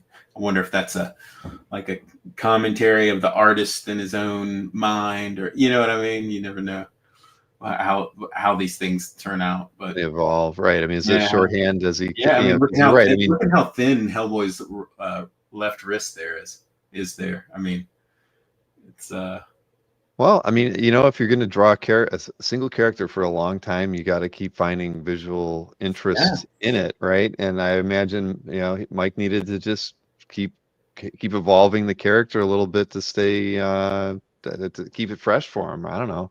Because I think it's an interesting. I think Mike Mignola, how he has evolved as an artist and found a specific shorthand and that informs all of the work that he does is. I mean, it's what any artist you couldn't ask for anything more. You know, like that. And then also that it has been accepted. You know what I mean? Like, and so you look at it, it's Mike Mignola, and that's how Mike Mignola draws. I think that's pretty cool. I like these little shorthand, the skulls down here and whatever's going on there at the right. And the statue, like everything's got a Hellboy, a skull, and a statue. It's like everything he draws. That's all you need. Yep. Now this was a shaft coming right through the middle. See the 25th anniversary cover. Okay, so yeah, it is a published image. I didn't read that beforehand. Seed of Destruction reprint cover, variant B. All right. We in TJ. Well, congrats, TJ, a 10-year veteran of comic art fans. And it would be interesting, like just side by side with the. I mean, he was mentioned in the thing with Felix has the cover. He does the cover of #1, but like I mean, just side by side, how different, like what a different character this is, and how he's refined it down over the years. It's yeah, it's cool. All right, this is it. This is Stingray. He gets his moment to shine. Yeah, Simone DeMeo Stingray piece that even has Submariner in it. I mean, Simone does not slack. That's what when I thought about this, I saw this and I was like, man, that guy, every piece that I see by him is he puts his 100% into. I mean, Stingray, I mean, I know Stingray likes Stingray, but I mean, it's kind of a ridiculous character. Cool outfit, but I don't, whatever. But he made this whole thing just freaking stand out. I mean, the ship in the background, the sharks, Submariner floating back there. I mean, it's just, and then, this cool pose with this character here. I love this. I love it. Well, you're right. I mean, Simone does not, when he takes on a challenge, he gives it, 200%. Yeah, and all the thought in it. I mean, look at the thought of the surface, the light coming through at the top, to where all of the shading is on the character to, I mean, just everything about it. And Chris's is this way. I've got one that's the Jenny Sparks cover. Like, that's right. I mean, every piece that I see by him, I'm always astonished. He's really quite the craftsman and great illustrator as well.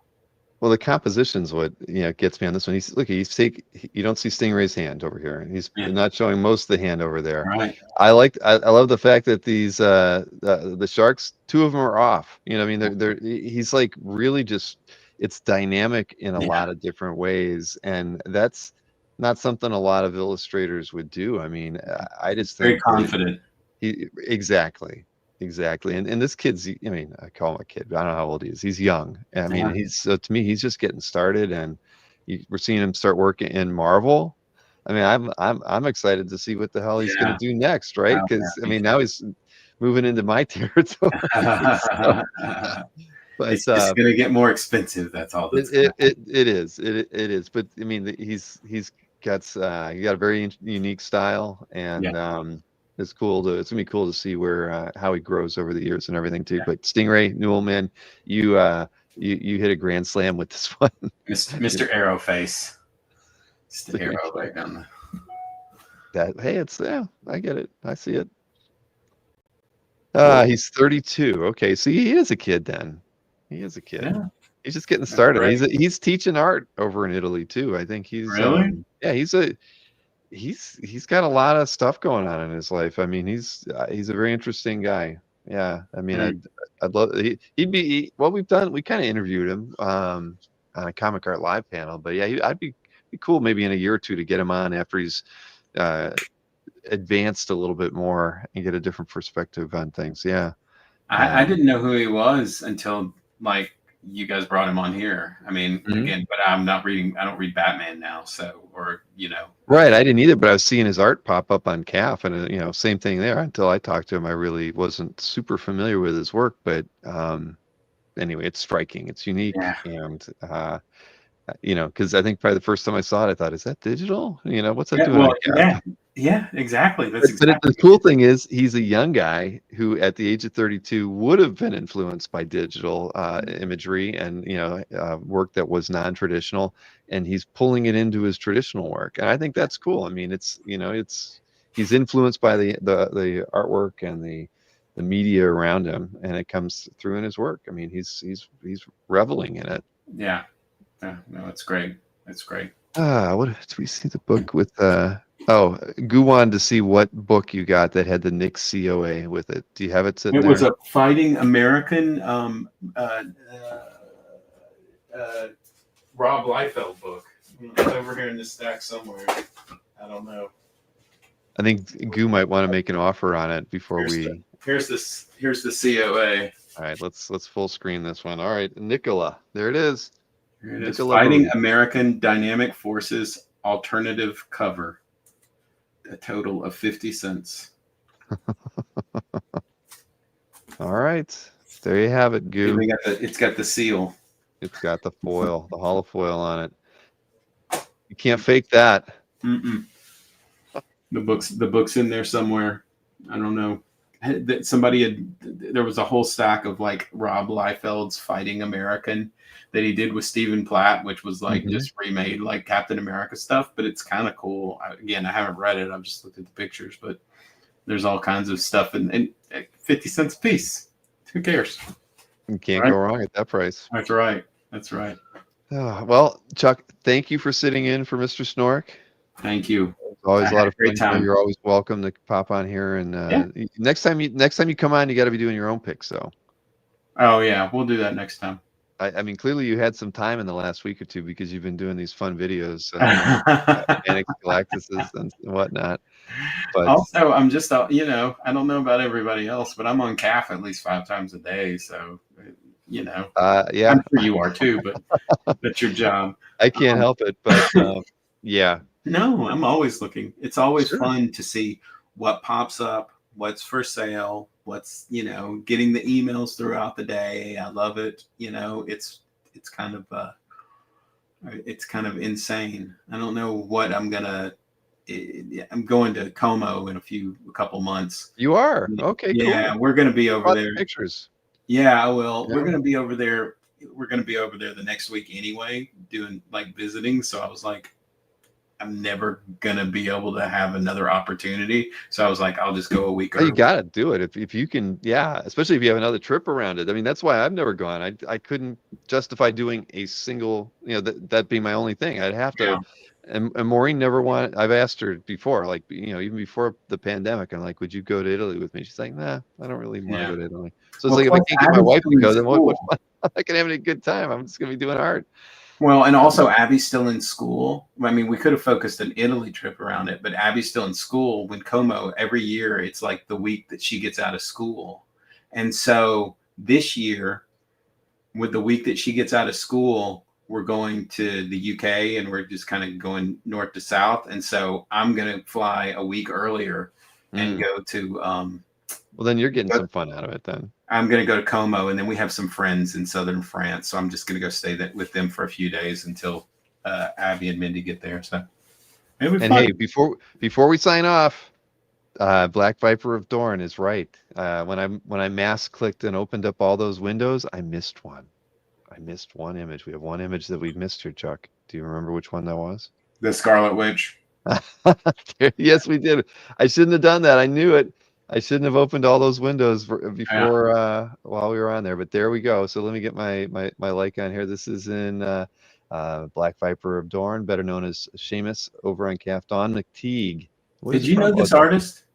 I've seen her. I'm familiar with her work and the name, but I mean, if you asked me what else she'd worked on, I'd have to go do some research. But no, I've seen her work before. Well, when I first saw it, everybody says they can't see it. That's true. Oh my God! It's in the same window. I just opened it up. Here we go again. Seriously, you can't see it. It's all blank again. Is it true? Hold on. Is it true? When I first saw it, I thought it was Russell Dodderman. I could see that. No, you can see that. I can see your page there. So you can see that. Now let me go back to the tab. What about that tab? Oh no, that's old. Nope. Wait. I thought you were looking. I thought you were watching. Yeah, I thought it was, but it had paused. I didn't do anything. Everybody says it's working. Yeah. It's blank. Yeah, it's blank. Unbelievable. Seamus, I'm sorry. We had this problem earlier, and now it's come back with the. I'm looking at. Trust me, Chuck and I are looking at it right now. I'm going to put the link in the chat for everybody. Since you'll have to tell Chris to talk about it next week. He can just throw it up there next week for him. Right, but here, putting the link in the chat. We tried to talk about this artwork tonight, but the only way you can see it is if you click the link in the chat. This is in Seamus's Calf Gallery. The StreamYard is apparently screwing up again. I don't know why. But love the composition. I mean, shoot, even the colored versions on the cover look pretty nice. But again, tonally, this is great. Very unique face. Definitely. I mean, I guess I'm gonna have to go and look up Dawn McTeague. Yeah, I didn't see anything else that like really stood out to me as much as this one did. But I thought this was a really nice, beautiful piece of art. So. No, definitely. Well, I'm sorry everybody can't see it, the last piece of the evening, but there it is. We're looking at it here in the studio just fine. All right. Well, sorry, Seamus, but congrats on the pickup. A nice addition to your calf. Well, I read at the bottom he seemed really happy that he got it, so that's so cool. It always feels good when you acquire, like when you're like, all right, I want this thing and you get it. That's the best part about collecting. Okay. Yeah. But thank you, Delight. The link worked just fine for those of you who wanted to see it over on CAF. All right, everybody. Well, we're calling it a night.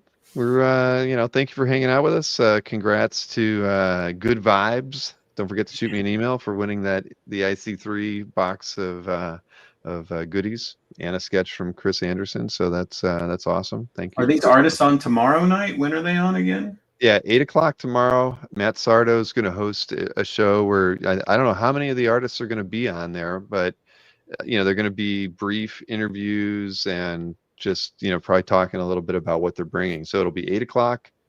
I don't know how long it's going to go. I told them I'd sit in the studio just to make sure nothing goes wrong.